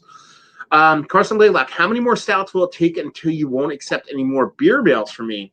Never, because I'll drink them all. Send some to me instead. There it is. There it is. That's the thing that he's asking. No, the reason why he's asking, he sent me a couple, like 3 boxes in, like I said, 3 weeks, essentially. The one I got yesterday had 4 32-ounce crowlers of 10.7% stout. So I have 4. When are you going to drink them all? When did you get to the opportunity to drink? But here's the best part. They're all the same beer, but variant. So I have to do it side by side. Oh, by side of I don't have to. I can do it. I have to drink them without reviewing them. I don't fucking have to do them, but my soul makes me want to do them. So I will do them, and I have a trick I do with crowlers that keep them. Like, that's my biggest thing with crowlers I don't like is, more often than not, if I buy a growler, I'll probably open it on a Friday and drink it on Friday, Saturday, and sometimes Sunday. Like, I'll pour some, recap it, put it in. Crowlers, you can't do that. You crack it, it's open. But I have this little trick with like rubber bands and plastic wrap and all that stuff. Kind of works. So we'll see what happens. Yeah, it's called magic. It's called magic. Sleight of hand. Here we go. Zachary Johnson, long-time watcher, first time catching you during a live show. Well, I don't do that many, so thank you for tuning in. What state would you recommend visiting for the maximum beer experience if you had to choose one? In the United States, it's really, I mean, it boils down to a couple. I wouldn't boil it. Oh, God. How do I put this? I wouldn't say just do one state.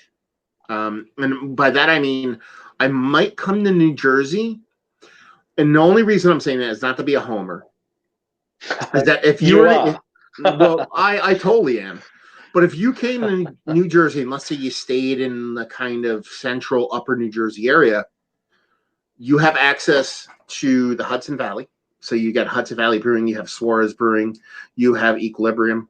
You have those places. You have access to the city. So you have Other Half. You have Kings County Brewers Collective. You have so many breweries in there nowadays. Yeah, Finback. I mean, the list goes on and on. Evil Twin now. Evil Twin. You have New Jersey. So then you have Magnify. You have Kane. You have Troon. You have all these breweries in there, and then you have Philadelphia. So then you have like a lot of old guard stuff. You can go new school like Ferment Reform, or you can go Tired Hands, or go old school like Yards or Victory, or places like that. Yeah, and places like that. And here's the sticker: all a train ride away. You don't need a car. You can get to every single brewery I just mentioned, minus Equilibrium. That's the only one you can't get to. You would not need a car. You can take a train and get to every single one of those breweries. So it's almost like if you're going to travel, obviously, you're going to rent a car if you're not from the area. That would be my suggestion. If you're not going to do that, if you're going to rent a car and you just want like more of a kind of let's see America, because if you're doing that trip, you're on a train, you're going to a brewery, you're getting on a train, going to a brewery. You're not really seeing the United States. You know what I mean? You're just seeing a subway and you're seeing breweries. I'm cool with that. Yeah. But if you want industrial parts of major cities. If you want the experience of America, then you either do Boston/Vermont or you do San Diego or California. Basically, you go out to California and you hit all those breweries because you can drive the coast, you can drive around, do all that fun stuff. Or you come out to the Boston-ish area, you can go to Hill Farmstead, you can go to Burlington, Vermont, you go to Sam Adams, you can go to fucking the Portland, Maine. You can go to those areas and actually get experience the country while at the same time going to great breweries. But if you're talking about like I'm maximizing breweries, It's Jersey is just fucking. It's not just an easy access. Like where I live right now, every brewery I mentioned is no farther than 2 hours of car or train ride away from me. So it makes it easy.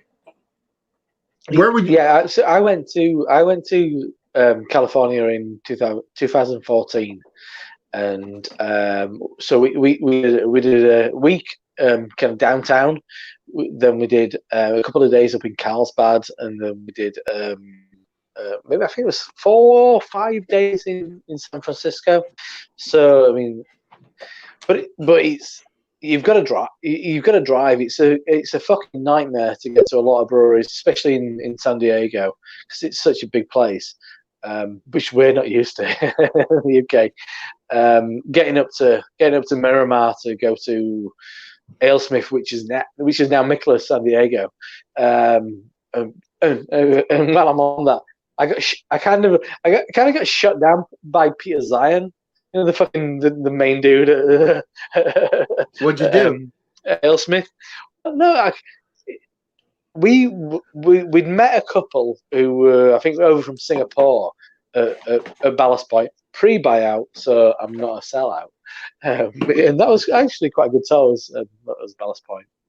But we got the bus up to some spot kind of Miramar, and then we walked to Ballast Point anyway. So we met this couple, and we kind of started kind of bouncing around in like breweries in the kind of Miramar area, and we ended up at Alesmith, which was an absolute fucking dream. If you're actually that bothered, you can go on my channel and you can see me aesthetically kind of like reviewing like a barrel aged version of Speedway on location at the brewery. But yeah, anyway, so we were all kind of like stood around this barrel, and I think Peter Zahn was there with some probably investors. They looked official, and the couple that we were with, who I think was from Singapore, they kind of like, well, hey, yeah, kind of like shaking his hand, blah blah blah. But I was at the other side of this kind of barrel, what was a table, and I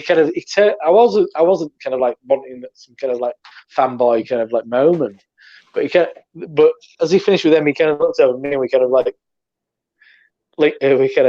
caught each other's gaze, and we were like, just out of politeness, I kind of then reached forward, shake his hand, and he just turned away. Oh man, you got fucking punked. Shut me down, fucking shut down my peer sign. But it was such a tiny, weird little place at that point. It felt like I mean, the beer was incredible, but it felt like a kind of insurance kind of showroom or something. It's got like lots of well polished fake wood, and just the brewery at that point was a tiny little place just kind of round the back. But that's an incredible experience, and we kind of met with this guy who was there with his dog, and this dude came over who was in real estate, and he had like a white and green striped shirt and stuff. It was incredible, and to this day I've got such great memories of Speedway Stout. I think. But to speak to your question again, Zach. Not in a can though. Yeah, well, it's delicious in a can, motherfucker. Speedway Stout is awesome in a can. No, he's wrong. Everybody, Rob, don't pay attention to Rob. I'm gonna mute him. Anyway, don't flame me anymore. I'm getting enough stick from your subscribers. But come to think of it, if I was gonna travel the United States and I was gonna go do beer stuff, the first thing I would do would be go on the Instagram, and then follow what's his name. What's his fucking name now? Now I'm gonna forget it. Who's the guy the guy from the UK that sent me the beer mail? You know him, Gary Dyke. You know who? Right, Gary, yeah. Go find. I've never met him, but my friend Harry, Blue Nose Beer. Yeah. They meet up and kind of drink all. Follow him because he actually comes over. He was just over here like a month ago. But he probably did it right. What I would do if someone said I want to have the best experience, I would fly into Boston, spend one night in Boston.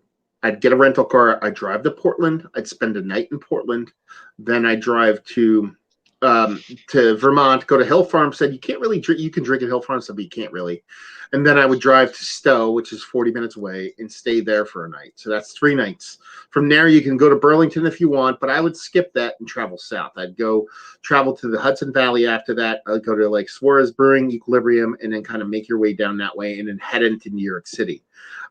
Spend a night or two there, and then travel down through Jersey, end up in Philadelphia, bounce. So that's about a week of driving, seeing everything, and going to world-class, fantastic breweries. That's what I would do. Yeah, that would be good. Yeah. Let's see what else we have. Sure. When are we doing it? Yeah, come on, let's do it. Everybody's telling Zach just to go to Vermont, Maine. Keith, the business fairy, 84 Lumber, is saying he wants to do I don't know how to pronounce it. That Martisis, the Belgian brewery, but hard to find anywhere. I can find it everywhere, so screw you, Keith. Cattle Rate Brewing. I think that isn't that like a A&B own brand? I think it might be. It might be. Let's see. Saratoga was the site of 2 battles that were big wins for the soon-to-be U.S. during the Revolutionary War. So there you go. Screw you, England. This makes me thirsty. It does. But I like it. Oh, see, Jerome's like maybe about time for some. Maybe about for me. This would be a good one. This might be worthy. This might be a harder. I think this is a beer that isn't hard to find, but I think people have to go get it. Courage Russian Imperial Stout. No, I don't think it exists anymore. What are you talking about? I know 5 places right now I can pick it up at. Really? Yeah. Who brews it at the moment? It's still fucking the same people that make banana bread beer, Wells and Young. Which is now called something else, I think. Yeah. It's not Wells and Young. That would be a good one, but I can find it. Actually, the crazy part is not only can I find it, I can find it gift packs of it with a glass like all over the place. It's crazy. No. Let's see. Max is one of my guys up north that says beer smells like crazy. He's like, just leaving work, cracking my Tremens now. First time drinking this sucker. New Jersey Classic Homer Peck again, Max. Yes, it is. Drone Carton Brewing.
I think Matt's been kicked out of his own actual chat at this point. I think StreamYard has some kind of issues. Me and some friends did a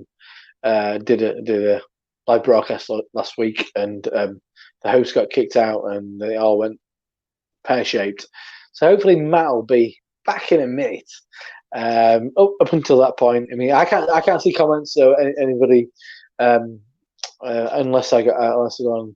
I know I can't see any comments, so I'm kind of left in this weird glass box of YouTube madness. But I'll tell you about the beer that I've got anyway until Matt kind of reappears. Unless I'm going to be here for like 3 hours, and then it'll be kind of some kind of Stanley Kubrick kind of madness. So yeah, so Saratoga Springs from a brewery from London called Pressure Drop. It was one of my favorite breweries at the moment, and they really turned the corner. They were a bit dicey for a while, if I'm being honest. They made some pretty average beers, and they really turned the corner. So it's hopped with, so it's a double dry hop pale ale in the New England style, hopped with Citra and Sabro. For me, it's kind of like a real. Oh, there you go. There you can see the can. It's a real kind of showcase Sabro. and I love it. I'd had a few. I think this is probably my first Sabro beer that I ever had, and it was just absolutely beautiful. First time I had it was in the summer, and it was just full of coconut and pineapple, and I'd say probably most prominent characters. But I went to a brewery just outside Newcastle. This is becoming very niche, which is a brewery called Almasty. Tiny little fucking place. Go to Newcastle. Even I'm sure Americans even Newcastle. Get to Newcastle, and then you get on an underground train, which takes you further away. And then I had like a 20-minute walk through residential, and then through like industrial estates. And there's this little brewery called Almasty, and it was their birthday. I think it's like their 5th birthday, and they had a Sabro, and I think it was Chinook, or it was Centennial. It was definitely one of those kind of like, I won't say old school, but one of the kind of founding father American pale ales. Hops, but you'd find in kind of like IPAs and pale ales, and it was incredible. I mean, the aroma of this Sabro and something else pale ale. It was like 4.3% ABV, but it smelled so intensely of a fresh basil. It was incredible, and I just couldn't get enough of it. It was a boiling hot day. Sun was baking down. When this, as I'm sure a lot of people who are into craft beer will kind of like know, that breweries are often in the kind of like the most horrendous parts of town. If anybody's ever been to Cantillon, I think that might be the ultimate. I've been to Cantillon twice, and it's in the roughest, dirtiest part of a pretty grim. Brussels is a dirty, dirty town. It's pretty grim, and as a lot of major cities are, especially around Europe, take your pick. The comparable, but it's in probably one of the worst spots, and it's one of the most revered breweries. Rightly or not, I don't know. But that's what it takes. But the thing, I'm killing time right now. But is that ever going to reappear? I don't know. But I'll give you my little spiel until Matt hopefully reappears. And I mean, it looks terrible. It looks like Actimel. It looks like fucking stuff what you used to steady your stomach. But the aroma's incredible. It's got a zestiness to it, and it's got like a vague kind of fresh kind of alpine pine, but then loads of kind of coconut. It's not coconut ice. It's not like desiccated coconut. It's kind of like it's actual kind of fresh coconut. It's herbaceous. I mean, as I previously said, what I found was like fresh basil. It's maybe not quite that. Here he's back. I did quality time filling in for you, man. And it's listen. When my StreamYard's a nightmare. When my internet gave out, there was 25 people watching. There's now 18. So, well, what can I do? Yeah, I'm the supporting cast. For those that don't know, just so I can actually preface what actually is going on, I live in the middle of nowhere, and I actually have no internet really at my house. It's on dial-up. Dude, like literally one step above, I have DSL, so I have 4 megabytes down, half a megabyte up.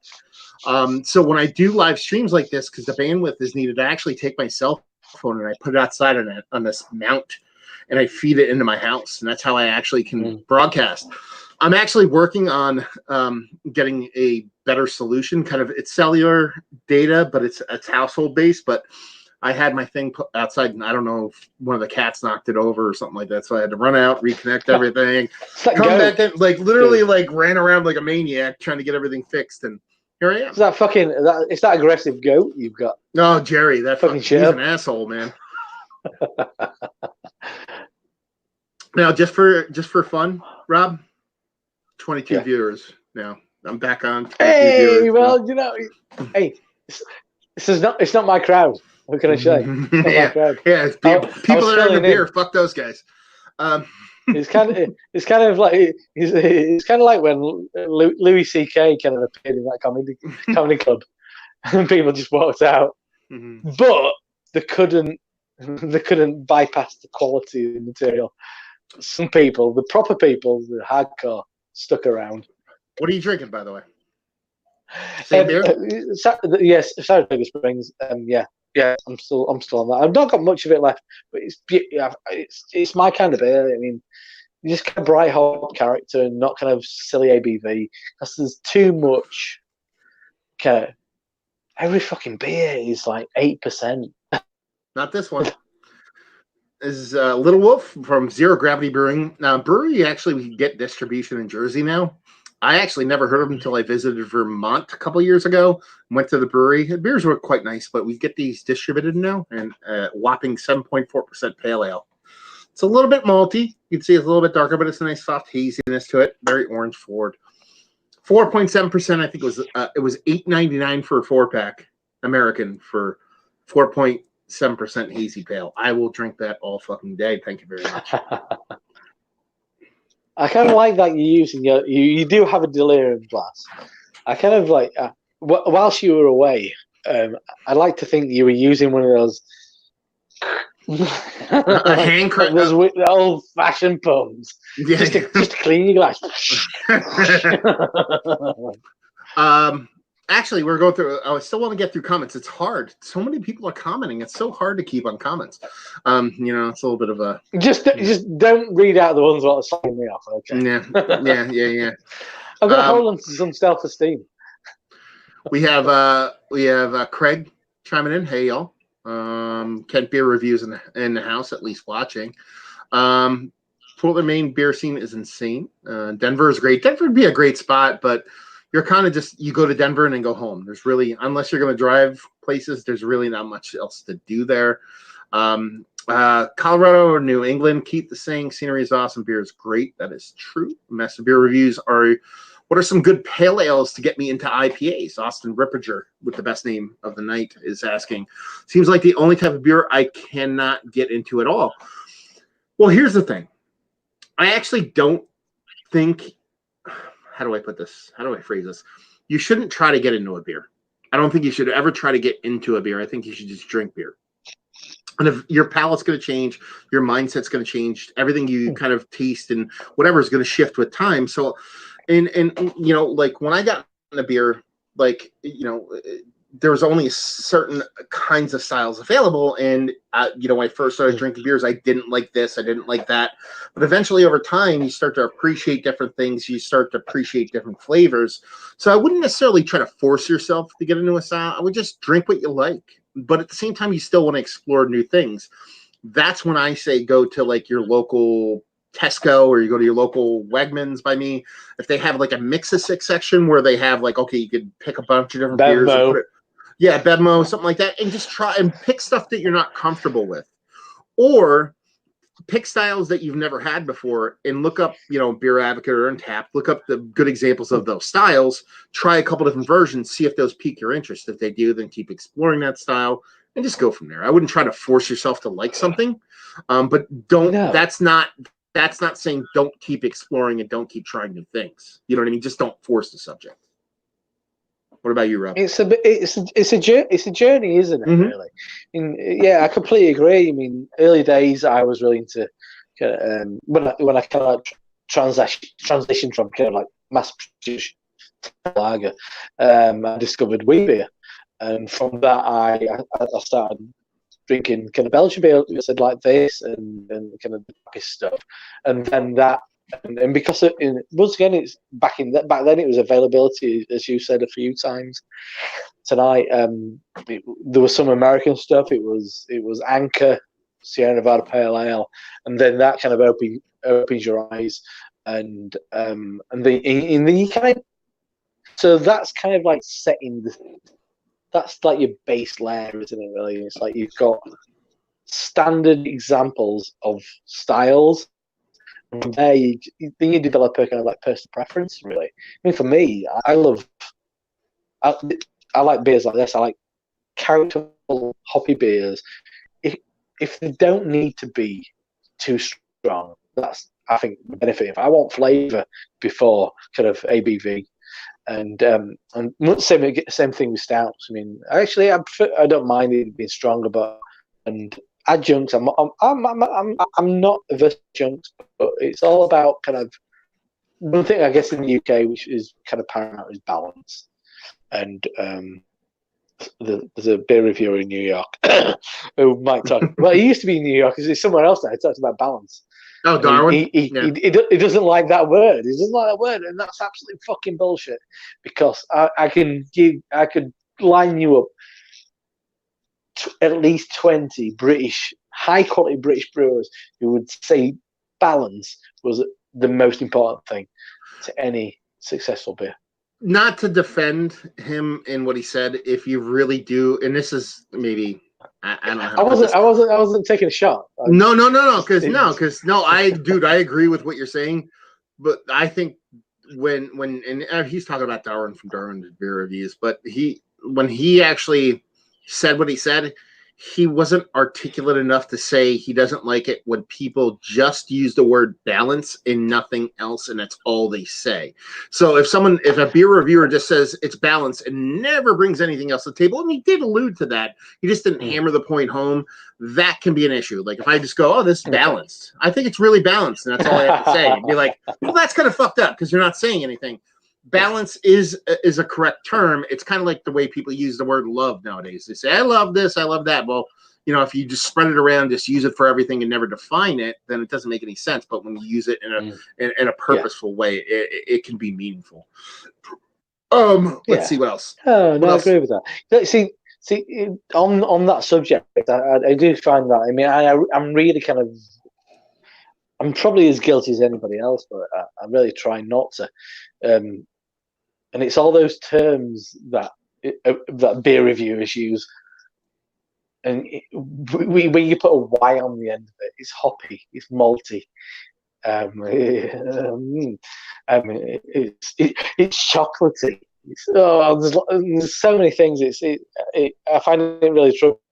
I remember being in a pub with a couple of young guys, but respected kind of like beer writers at the time, and he said, this guy called Mark Dredge, he's written a couple of books. He's a good dude. He appears on TV in the UK once in a while, and I fully remember that kind of moment. It's like if you say it's like orangey. No. So what is it? Is it kind of peel? Is it flesh? Is it zest? Is it juice? Is it sunny delight? I mean, where do you kind of like get that little what bit of that it is? And I think that kind of informs people, because it's like, if not, any fucking idiot can. Well, I do, and you do. No, well, actually, you've got to kind of like try and step beyond. One of my favorite things, and I don't know if you experience this though, when it comes to just beer reviewing, since we're on the subject, talking about it and things that tumble out of our fucking faces. I love it. It's all absolute nonsense. Oh, it is. It's the best part about it. It's absolute charlatan. Is when you like when you know how you start saying certain things that you like, like. You'll say a certain phrase, and then other people start saying it. And you ever had that where you could like, they're obviously saying it because I said it. You know what I mean? Like where you have other people, you can attribute other people saying specific exact things because you said it, and I'm like, it always makes me chuckle. You know what I mean? Because it's like, people are paying attention. Yeah, that's how it absorbs, I guess, in the kind of the weird little kind of cosmos that we kind of exist. It makes sense though, because if you're talking to somebody over time, you'll eventually start talking like that person. That's how it works in real life. You know what I mean? You start adopting some of their hive mind. Yeah. So it kind of makes sense. It's always cute to see that happen in real time. The big one. I mean, whether you like it or not, the big one is it is Simon. He has influenced so many people. It's incredible, and And some people blatantly rip him off. Some people kind of as you said, kind of like subconsciously kind of like do bits and bats. And I got to this point where I realized, I don't know if it was me who did it first, but or it was him. But I can't remember actually. I'd have to go through, because we've all got these kind of weird little things. I mean, you get into the beer review mode, and you get hey, I'm blah blah blah. You kind of get into that groove, and but there's something that Simon says, and then I caught myself saying it, and I was like, did he say that, or did I say that first? I can't remember. But then I become conscious of it. Like, I've got to kind of like change it up because I can't be seen as, I don't want to be seen as a copycat. But he's reached beyond a lot of things. He's whatever people think of him. But he's actually a really good dude, and he's a pioneer, and he's reached out. And I mean, beer o'clock. Oh, it's beer o'clock. Not I'm going to say on the crows, but it's all those kind of weird little bits. But it's where you find influence, actually. And when I actually, before I got on this chat, that was one thing I actually wanted to talk to you about, was because I'm aware of my influences, but I've never thought, because I mean I see you as one of the most prominent kind of US beer reviewers, and it's like, who influenced you? It's like, why was the fucking reason you started doing it? Who were those people you were watching that kind of like inspired you to do this nonsense? Because it is fucking nonsense. Oh yeah, it's total nonsense. It's a great nonsense. I don't so aware of it. Okay, total 100% like honesty. The reason I've talked about this before, so it's not new, but the reason why I started doing the beer review thing was because we've done beer reviews together, and he was at the Beer Tuber Palooza. Was my buddy Joe. He used to have a channel called NEPA Beer Reviews, which is Northeastern Pennsylvania. That's what NEPA means. So at the time, I watched a couple people do beer reviews, but I didn't really watch them all that much, and I didn't watch a ton of beer reviews. But I went to like a bottle share. And he was there and didn't know who he was. We were drinking beers, hanging out. And then we were sitting there and, got in a good conversation about beer and all that stuff. And then I think the second time we actually ended up bumping into each other at another kind of, it was like a local kind of share that was going around and a bunch of local people were going to. And he kind of told me, he's like, hey, man, he's like, if you ever want to check out some beer, he's like, I do a beer reviews on YouTube. And this is me being honest. He was young. He's still young comparatively to me, but he's young. And I literally said it, and my brain went, if this dude's doing beer reviews, why the fuck am I not doing it? I'm like, I know more than this guy. You know what I mean? Like, so I just was like, fuck it, I'll fucking do it. At the time in my life, I wasn't like, I left my wife, and I was kind of a little bit of a shunning curmudgeon, and it was just something to do, and it was just something fun to do. And then, got into it and met some really fun people, a lot of the Canadian guys who are in the beer reviews and stuff like that, and just kept doing it. And like, if I say anything or do anything that anybody else does, it has to be 100% coincidence, because I don't watch anybody's beer reviews much. Like, I watch I don't a fucking narcissist. Well, no. Here's the thing. Here's the weird part is that I love reading. So when I absorb beer knowledge, it's through text. I like to read. I like all that stuff. So, but I don't like watching videos. But I do videos because I can't write. I'm not a writer. You know what I mean? So it's not in me, but it's the outlet that I can produce that I feel comfortable with. So I read a lot. Now, I do listen to beer reviews. I don't watch a ton. I listen to them because I have a total 2 hours a day of driving in my car. So, I'll listen to podcasts or I'll put on beer reviews. So I do watch them. And almost all of them I watch are ones that I've done, like beers that I've already reviewed. or beers that I've had or something I don't think I'll ever get. So, I think that's fair enough, yeah. So if somebody's doing a beer and I'm like, I probably want to review that eventually, I won't watch it just because I don't want any kind of outside influence. And that's kind of the one thing that I do is like, I go out of my way to try to be as like transparent and as like honest as possible. I know everybody tries to do that, but I'll say the dumbest shit in history, Dan Cut. I don't fucking care. And I don't monetize anything. I try not to make any money doing anything. I just don't care. Like if I want to make money off YouTube, I'll have a baby and have them unwrap gifts. You know what I mean? That's how I'll make money. I'm not gonna make it. Yeah. So it's just that's how I get into it. When did the internet become once upon a time it was the realm of the weird and kind of obnoxious and ugly and socially awkward, but now it's all about beautiful people. I used to get sent loads of free beer, but it all gets sent to pretty girls on Instagram these days, so but in the end, well, that's the thing about they win. That's the thing, like there's so many people, like I mean, to go back to your question real quick, I watched like Chris from Beer Geek Nation. I watched Ryan Rashan. I watched Peter Master Hoppets, and that was probably it. Like I didn't really do. He's the mega icon. What? Peter is the fucking dude. Yeah. Peter, so those Peter started when he was like 14. Yeah. So those are the ones that I really. If I was gonna watch anything, those are the ones that I watch. But as far as you're talking about like people getting free beer and all that kind of stuff, like it's totally like an Instagram thing now. Like there's like people that like apart from you.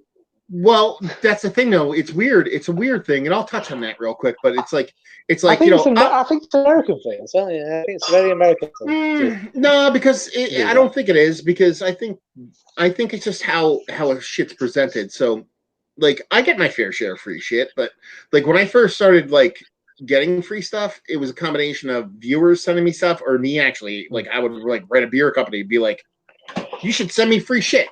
Like I did that when I first started because I was like, I want free shit. Yeah. I stopped doing that like 3 years ago. So everything I get now is from a brewery. Like the brewery is like, hey, can we send you stuff? And I'll be honest. I'll be like, this is what I'm gonna do. Like I might rip your shit. Like or perfect example. Terrible. Perfect example. Somebody wrote me a homebrew company wrote me. Saying like, oh, we want to send you this homebrew kit for homebrew. It was like homebrew month or something like that.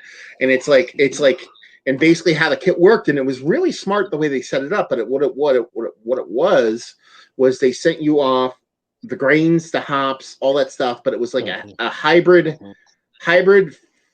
grain extract brew. So you'd steep the grain, you'd brew it, and then you'd pour extract in, and then you'd hop it, and it's all this like it's a cool concept. But I wrote him back. I was like, I wrote him back. I'm like, 1, thanks for writing me. 2, I'm not a home brewer. And 3, if I did an extract brew as my first homebrew thing, people would fucking kill me. So I'm not going to do it. You know what I mean? Like I just can't because I'm like, not that I care if people kill me, but even. Like that's me saying, if I'm gonna make beer, I'm gonna I've home brew before. I'm not gonna make an extract beer. I'm like, I just can't really do that. And I'm like, I'm not bashing what you do. I think what you do is cool, and I think it gets people into beer. But I'm like, it's just not for me. So I turn people down all the time. I get like, but it's also like I think I get beer because I don't care. Do you know what I mean? Like I think that's I know what you mean, but I think it's strictly true. I mean, for me, I think the keys, and I think I would definitely kind of like align this with you. It's about credibility. Well, that's what I mean when I say, look at what I'm opening right now. I'm opening another Delirium. Another one. I'm actually gonna get a sweatshirt because I'm down in my basement and it's like fucking like 2 degrees. I'm fucking crazy. Credibility is key. I'm just gonna go grab a sweatshirt. Like the whole credibility thing. That's number one, regardless. Like we shouldn't even talk about it because that has to be paramount. But it's also like I don't think it's a given though. No. A lot of people don't care. A lot of people like try to do like I have this awesome fucking April Fool's fucking video I'm gonna make. It's planned. It's gonna take me way too much fucking time to do, but I'm gonna piss so many people off. It's gonna be awesome. Anyway, But it's not the first time. No. Don't But it's like, yeah, a lot of people do it because they're like, okay, this is a means for me to make money, or this is a means to me to get free shit. It's like, remember, you remember that person in high school or whatever, like fucking grade school or whatever you guys call school over there, and that person, whether it's a female or male or whatever, was attractive because they just didn't give a shit. Like, there was that person, it's like, they were pretty, they're intelligent, they were smart, but it was also like they just didn't sweat the same shit everybody else sweated. I think that's how it works. Like you have to be able to be like, this is hot garbage, because it is hot garbage. But some people don't want to say that's hot garbage because they'd be like, if I say it's hot garbage, then people may be like, fuck that guy because he rams on beers. You can't think like that. You have to just let the shit tumble out of your mouth, and so be it. But then there's the flip side of that, where people do that and they don't understand why people don't watch them, and be like, well, some people are just idiots and assholes and no one wants to listen to you. So it's hard for somebody to be like, well, you're just boring and no one cares what you say. Like, that's the other thing. Like, you just can't say everything and then expect people to fucking listen to you. You also have to be entertaining in some form or fashion. Yeah, in whatever shape that takes. I mean, and that's what for me, that's what makes someone kind of important or relevant, or gives them a bit of longevity. I mean, whether you like them or not. I mean, there's a bunch of them. I'm not gonna start naming them. There's a guy in Wales. There's a guy with a big beard, big grey beard. Name them. What you mean? Name them. I don't know who you're talking about. Who you talking about? See, for me, who I always saw as inspirations, like early days, who I discovered were with Joe D. For something, yeah. And he's still doing it. I love the fact Joe D's still doing it, and he's such a character, and he brought kind of like interest to it, and he brought personality to it. I loved Mark Sanderson, who unfortunately his channel got like fucking like taken down. I loved it. I love that guy, even though he's quite a bit stoic and a bit serious, but there was something about it. He took you to kind of interesting places, and he was doing his barbecue on the porch and stuff. It was kind of cool. I mean, and obviously in the UK, Zach Avery. I mean, he was I studied at the school of Zach Avery.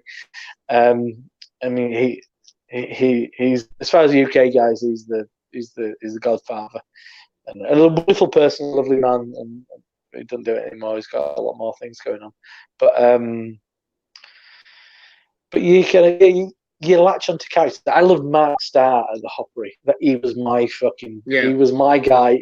I wanted to. Someone once commented on a video of mine, "You're the UK version of the Hoppery," and I was like, oh, he was fucking brilliant. He was fucking brilliant because he had enough charisma, and he had.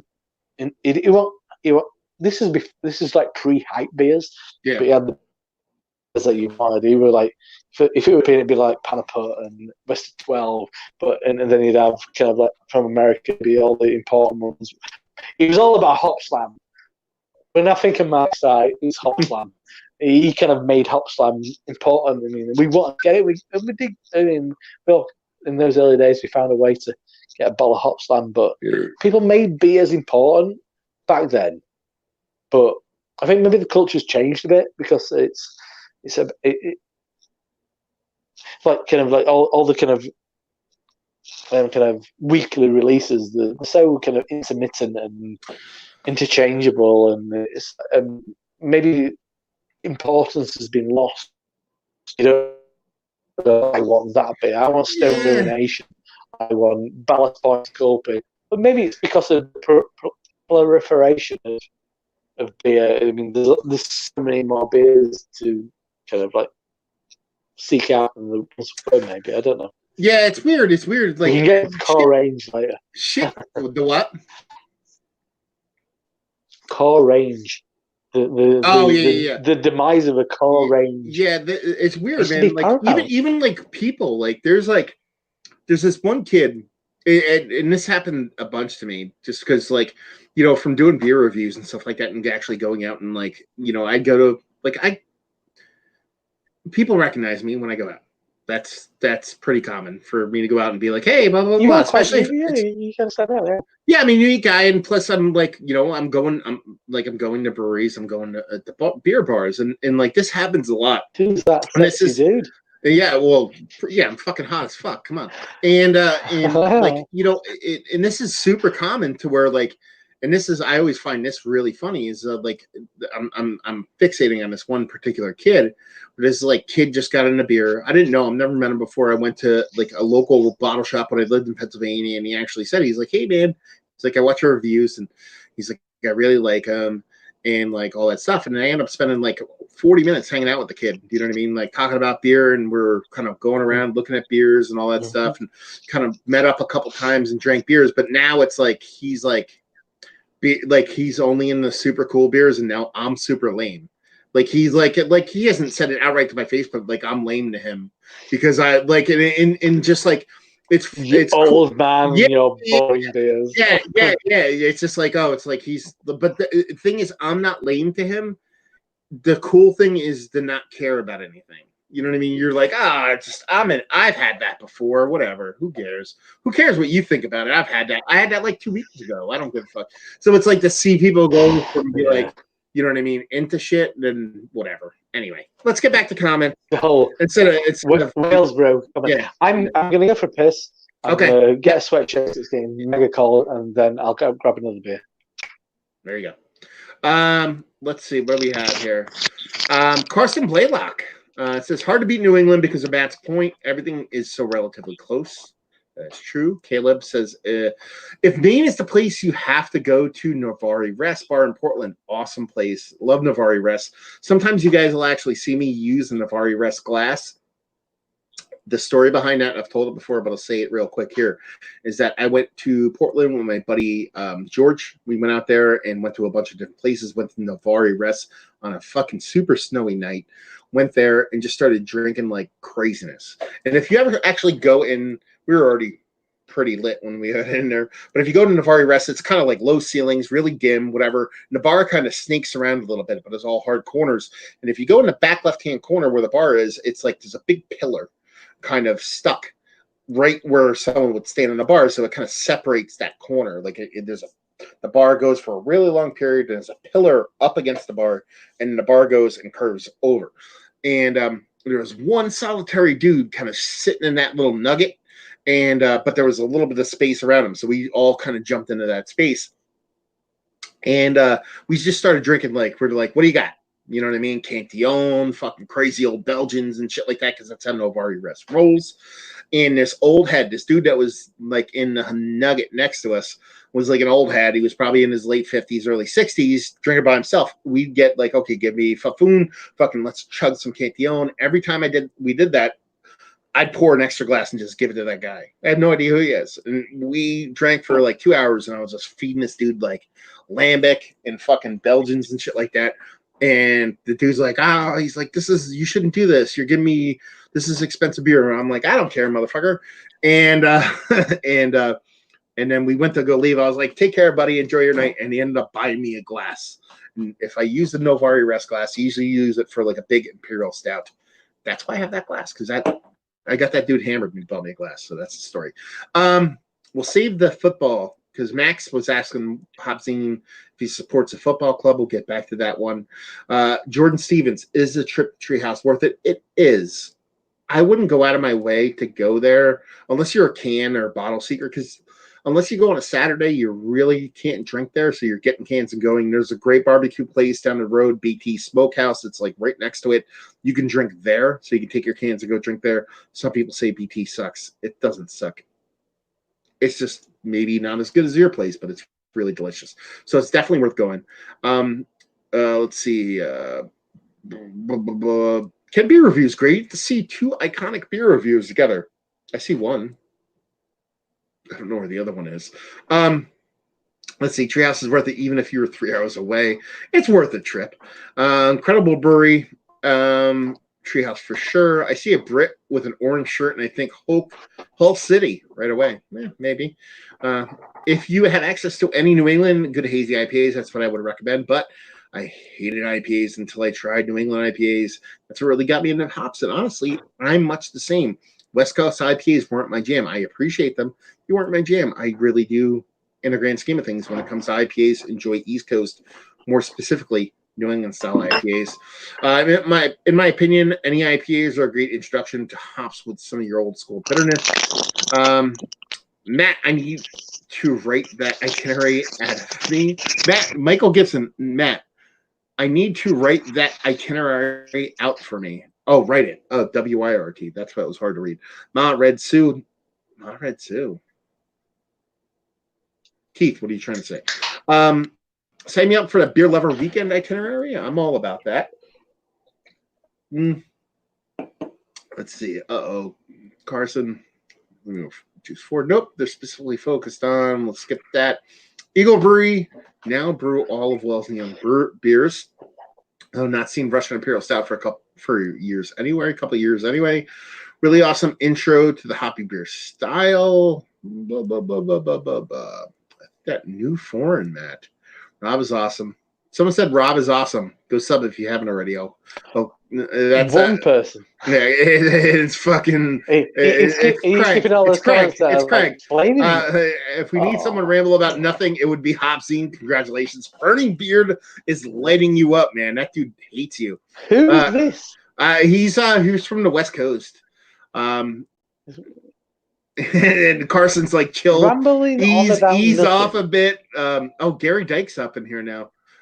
Let's see. All right, Gary. Yeah, I gotta scroll back because there's so many comments. Sabro Super. If we needed to, okay, here we go. I've never had so much fucking.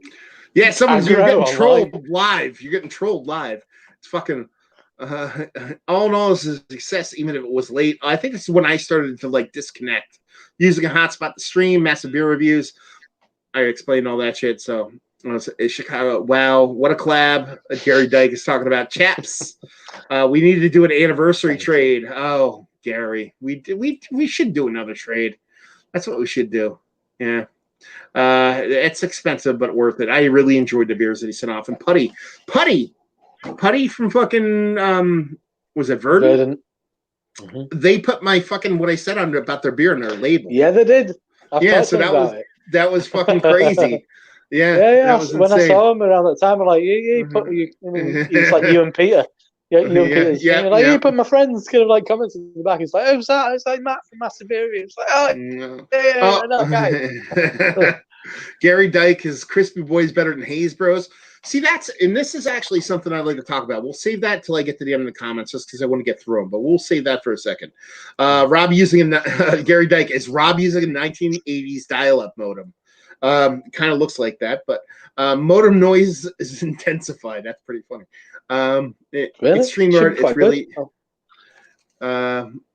from my end, you look like super choppy, but I might look super choppy to you, but I can hear you. Super smooth, and I look super smooth. I'm 100%. I'm 100%. Like the Billy D. Williams of beer tube. Let's see what else. Gary Dyke, talk about techno instead. No, I'm not. It's the beer stuff, man. People just go. We talk about real techno to go over everybody's head. Rob needs a coffee from Gary Dyke.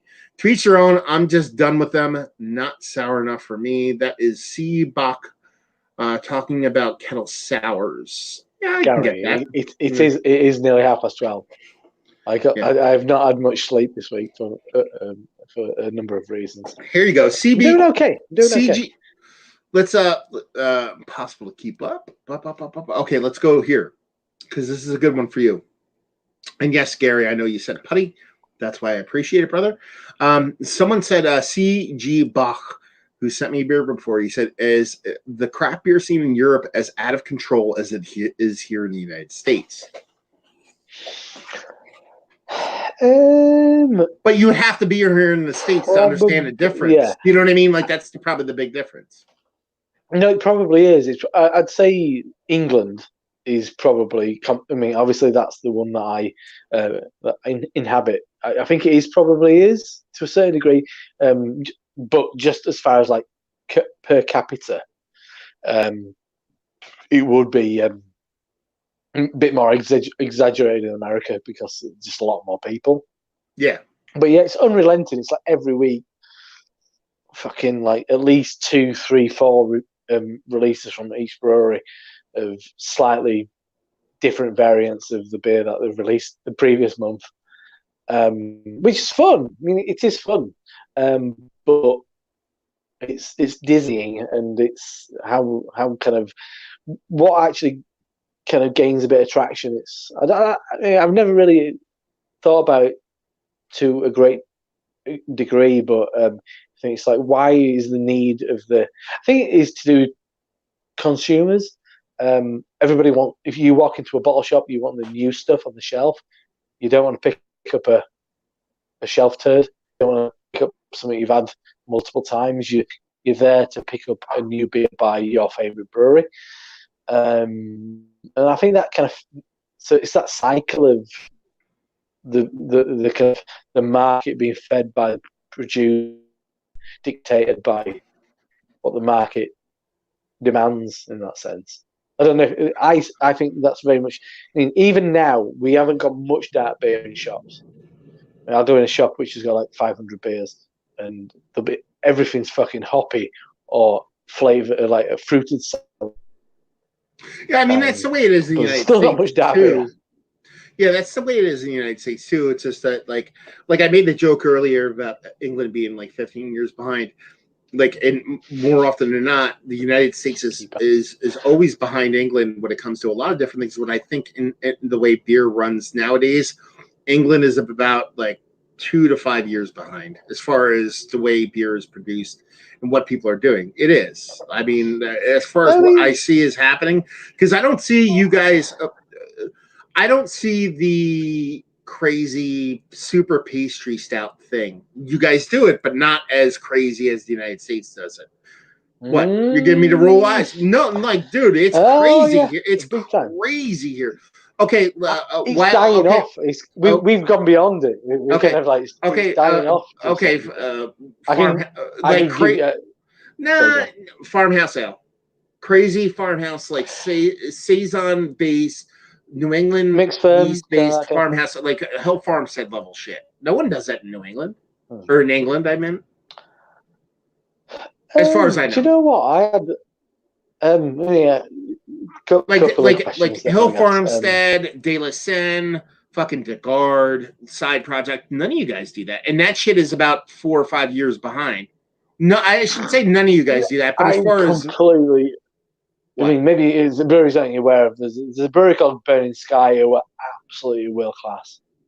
And I understand that, and I'm not saying that no one does that. I shouldn't have said that. I'm just saying there aren't 70 breweries doing it. If you had some Burning Sky, that would be as good. I mean, I'd say as good as I would say as good as Hill Farmstead. But I'm saying, and I understand. When Hill Farmstead came to Cloudwaters. And I'm not saying that's not the case. You might have just dropped out right now, or maybe I did. But there we go. We're back. Okay. But what I'm saying is there's not 70 breweries doing that. 70? No. Yeah. That's what I'm saying. And even if you take the size of England and equate that, there's more per capita. And that's the thing. Like we talked about the copycat shit when it comes to YouTube. People do stuff, it catches on. Other people start doing it. I feel like, you know what I mean? Like, there's more people. Somebody blazes the trail, doesn't it? Somebody. Yeah, and I feel like that trail's a little bit more blazed here in the United States, if anything. Now, the other one. Well, I have to get back to a question. Do you like soccer, football? Someone wants to know if you follow soccer. Yeah, who do you like? I don't really follow it. Well, then he's not a fan, so we can. Historically, my dad and my brother. Barnsley FC, which is a team in South Yorkshire. Barnsley? I once upon Barnsley. I'm a fair weather Sheffield Wednesday supporter. Okay. Well, somebody asked it. That's why I was asking specifically. No, it's fine. Yeah. No, it's fine. We did face Arsenal in a FA Cup, a memorable FA Cup semi-final. In the days of Lee Dixon and John Jensen and characters like that. How'd that go? Chris Waddle. I think we lost, but Chris Waddle curled a free kick in, absolutely fucking corker. But I think we lost in the end. One of my only time I ever went to Highbury was to watch Sheffield Wednesday, but I went down with with the Yorkshire collective of Arsenal supporters. So I was in the Arsenal end, and they absolutely annihilated us. It was horrendous. I was on a bus for 6 hours to see my team getting destroyed. And I actually saw them at Hillsborough against Arsenal, and that was in kind of Ian Wright's heyday. And yeah. I've got such a memory of when Arsenal were attacking our way, and when Ian Wright was on the ball, he was running. There was a tension, and we got beat 5-0 that day. And there was just that team at that point were absolutely fucking incredible. And it sucks. Whatever you think of Martin Keown, but and Tony Adams and Lee Dixon and who was on Ray Parler, Nigel Weatherall. Oh, okay. Is that Nigel Winterburn? Yeah. I think it might have been pre-Bergkamp. It's Ray Parler years, yeah. Ray Parler, yeah, absolutely, yeah. Ray Parler. Yeah. I can't remember who was in midfield at that point. Who was in midfield at that point? Okay, well, we covered that. I just wanted to see if somebody I don't want to target in the soccer football bullshit, but this is this is something I want to go back to because Gary kind of mentioned. He said crispy boys better than haze boys, and this is actually a subject that I actually have not an issue with, but I have an issue with it. What am I fucking own that? I've got an issue with it. Is that and I'm not calling you out specifically, Gary, about this, but and you probably have seen this too, Rob, to where a bunch of people get into a style. So let's call it the hazy IPA, and let's say over time they eventually start to enjoy. They start to enjoy, let's say, Core 4 stouts or saison or Belgian beers, and then now hazy IPAs are bullshit. They're absolute bullshit. Why can't we all love them both at the same time? That's the thing. People are oh, you like that fucking Trillium? I'm yeah, I like it. It's fucking delicious. And they're okay, try this. And I'm yeah, I like that too, dude. I can't it's okay to both at the same time. It's not you have to be okay, you're into Hill Farmstead, so you got to say other half sucks fucking ass. That's not how it works. You could be a Crispy Boy fan and a fucking Haze bro. You could just all that shit. What's about the I like good beer. That's what I like. I don't like a specific style. I don't hate a specific style. Rosh beer is kind of close, but I don't hate a specific style. I just like good beer. Can't it just be we all get along? We all love good beer. You speak on that while I go get another fucking beer. How about that? Well, it's for me, it's all about people trying to prove something. There is a bit of especially the online thing, and obviously Instagram's a big chunk of it. I remember somebody who was there's a guy called Zach Avery who was the kind of founding father of beer tube in the UK. Please do check his stuff out because it stands up to this day. It's great content. Very impassioned speaker, very articulate guy. Anyway, he owns a shop. He owns a distribution company now, and he kind of talks about this idea of I don't know what the American equivalent would be, but willy waving. So it's just flashing your piece and trying to make you. So who's the most impressive? I've got this beer, so therefore I'm better than you. It's bravado. It's a bit silly.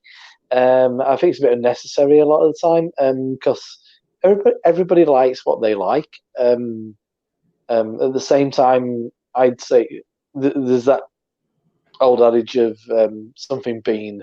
Is Matt going to the fucking going to the barn to get another beer? That beer is. I was just going to say, like taste is subjective, but I think you can be objective about beer as well. Some beer is good, some beer is actually bad, some beer is fucking badly made, and some people have. And this is I'm trying to find the best way of not like saying I'm king fuck of shit mountain or anything like that. Anchor Porter, come on.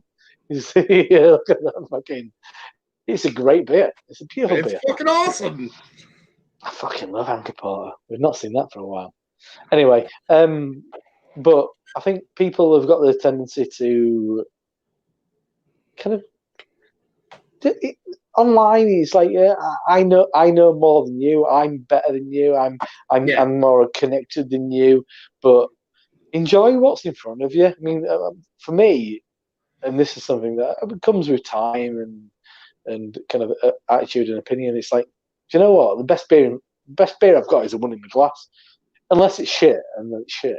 But this isn't an amazing beer, but it's very drinkable and very enjoyable, isn't it? That's why I stopped rating stuff so long ago. You know what I mean? Like instead of giving stuff a score, like when I first did breweries contact you if you give them about a score? Be like, hey. No, I stopped scoring stuff a long time ago. I stopped scoring stuff a long time ago. I only scored stuff because I just didn't know any better when I started doing it. I was like, okay, that's what you do. And I was like, why am I doing this? I'm like, doesn't make any sense because it's like scoring art. Like that painting is a 93 plus. You know what I mean? What the fuck? So I stopped scoring stuff just because I talk about whether I like it or not. So that way it's almost like I've always kind of viewed like when talking about beer and doing the YouTube channel is more like Pandora music or Spotify for people, to where it's like, you know, sometimes when I want to find new music, because I'm old now and I'm not going out to shows and stuff like that, I'll type in one of my favorite bands into Spotify and see what pops up. And then a band will pop up and be like, oh, people who like this, and that's really good. So maybe I'll like that. So if someone, you know, if I'm drinking, you know, Anchor Porter and someone really loves Anchor Porter and then they see me do another porter and I love it as much as Anchor Porter, they'll be like, okay, maybe I'll like that one as much as he likes Anchor Porter. So it's kind of like that kind of thing going on. But as far as like, I've never had a brewery overtly like ask me like, or reach out and be like, I don't like what you said about our beer. Actually, I've probably gotten more beer from breweries that when I said bad shit than good shit. You know what I mean? Like they're like the first beer, the first beer mail I ever received, first one I ever received from YouTube, from doing YouTube, was from Italy brewery, because I reviewed one of their beers and it was like super old. And I said it in a review. I'm like, this is old. Take them with a grain of salt. And they reached out to me and they're like, we want to send you this fresh shit. And that was the first one I ever reviewed. And I kind of gave it a poopy score because it was a pale ale that was 2 years old. You know what I mean? I was like, whatever. You know, and more often than not, if it's not so much that I say good or bad, it's when you're being honest. I think when you're honest, when you're being transparent and honest, I think that comes across, and I think people can tell. Yeah. So I think the people who aren't transparent and honest, I think people who aren't that way don't realize that they don't come off like people they just don't realize they don't come off that way. You know what I mean? I don't know. Yeah, I completely agree. I mean, yeah, that's all you can. That's all. Well, if you're not doing it for those reasons, I'm always really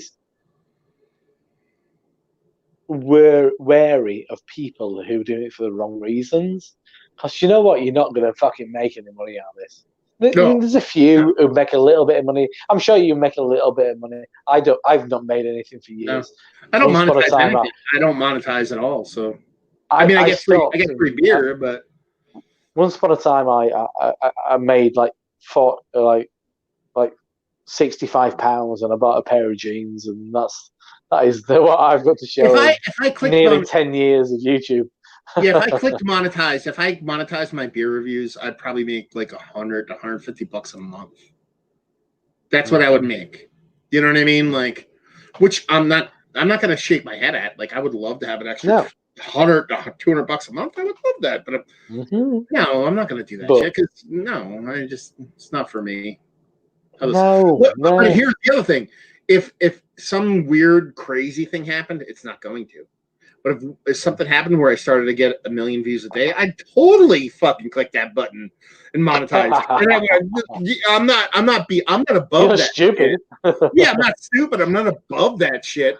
But you say, oh, you make an extra 80 to $120 a month if you advertise. Be like, no, it's not worth it. You know what I mean? No. And plus, in like, you know, like you said, like it's different for you out there in the UK. It's not so much a beer mail kind of thing, but from viewers, which is like, I would say like 65 to 70% of the beers I review come from viewers.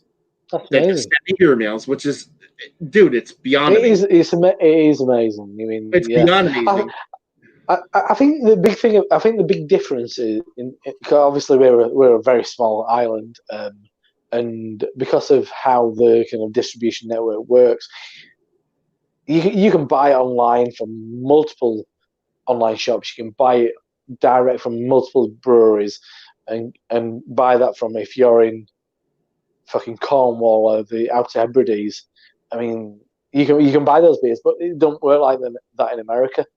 So I guess from the outsider's standpoint, where I kind of see you getting certain kind of beers, is that you can't get those beers from like Florida if that dude doesn't send you it. Apart from like a couple of brands, because they've gained a bit of traction. It's like, I can walk 5 minutes from my house and I can get probably 5 to 6 Cigar City beers, but I can't get loads of other cool breweries from Florida, and I guess that's the difference. But in theory, everything that mostly what people want in the UK, you can get. Okay, yeah, there's lots of weird little bits and bats, but if it's worth getting, you can probably get it in the UK.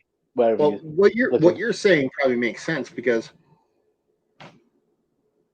what I assume is that, and this is just my assumption, is that people watch the channel and they want to see the beers that they like or the beers that they know are reviewed.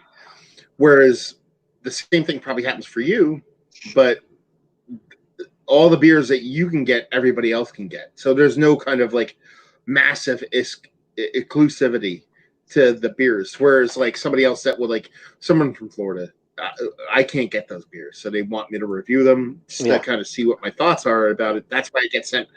That, or I'm just awesome. That's kind of what I think it is, but you know, it is what it is.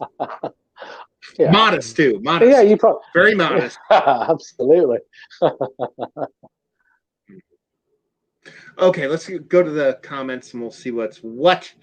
And then we're probably going to wrap this up. If you want to skip one, if you want to skip one, that's just flaming me. Just don't like acknowledge it. Yeah. Okay. Fair enough. I've got to run.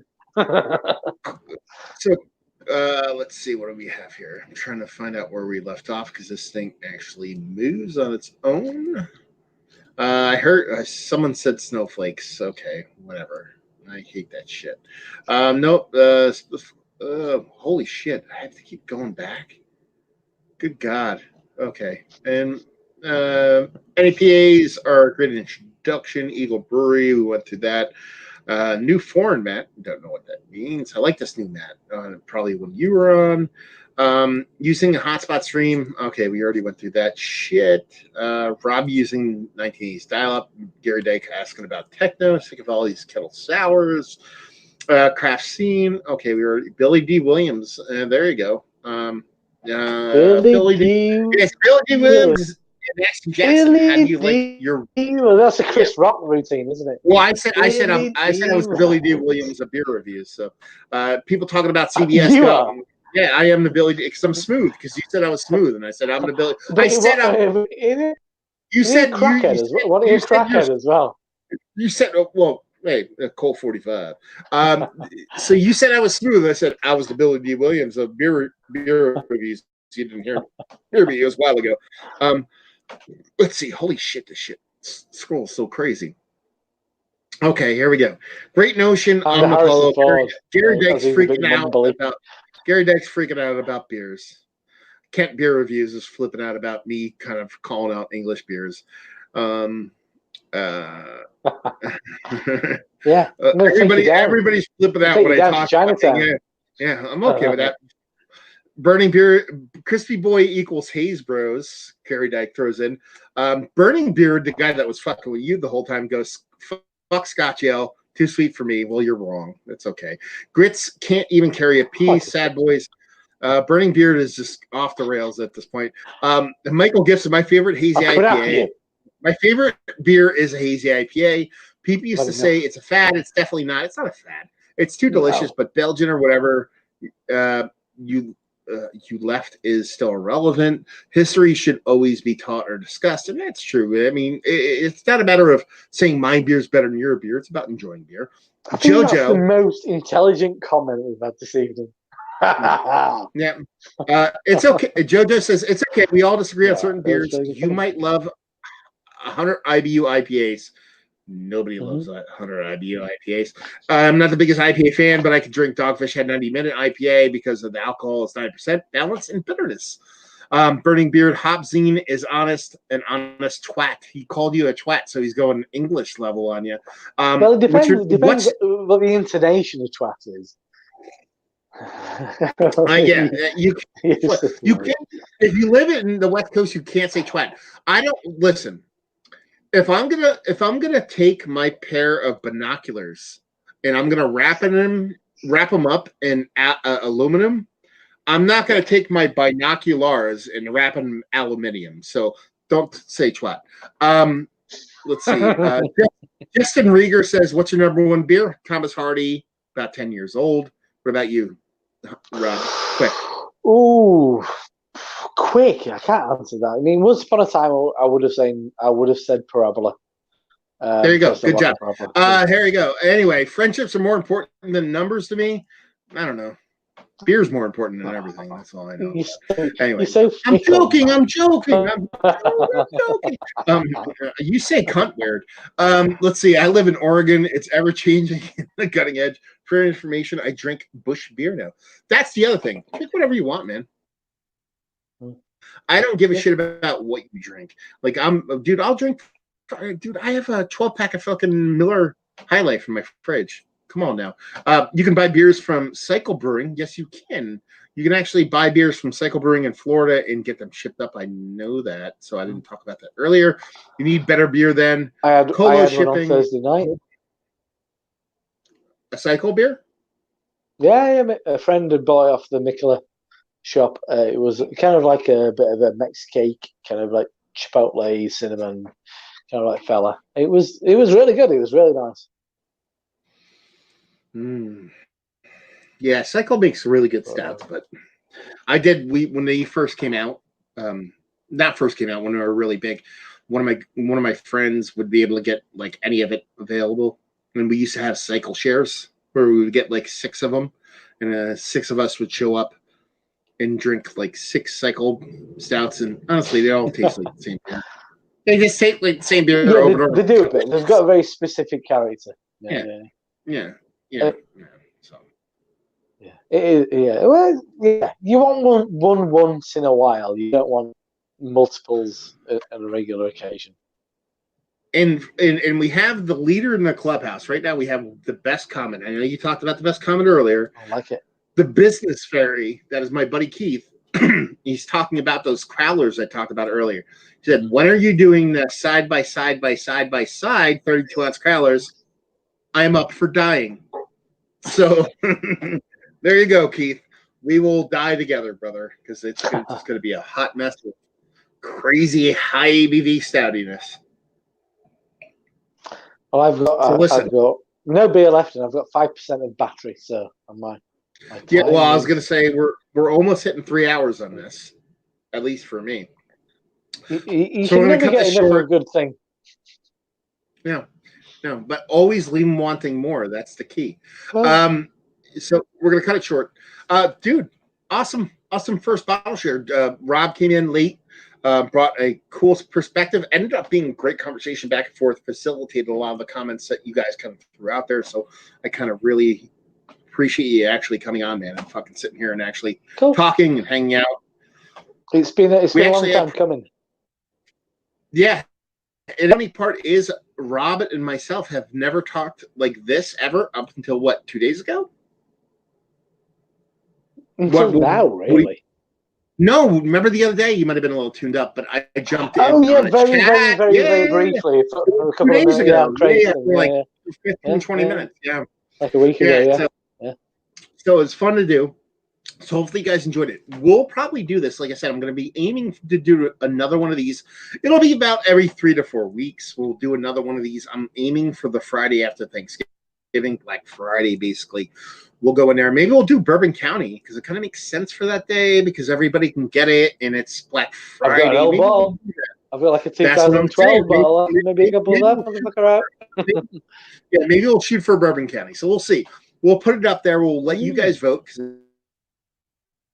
Hopefully you guys enjoyed this. Hopefully you enjoyed the earlier part of it where we talked about the beer. Hopefully you enjoyed the conversation. Afterwards, kind of beers you want us to see. If you want to email me at massivebeers@gmail.com, leave a comment in here, reach out to Rob and actually let him know what you'd like to see over there in the UK.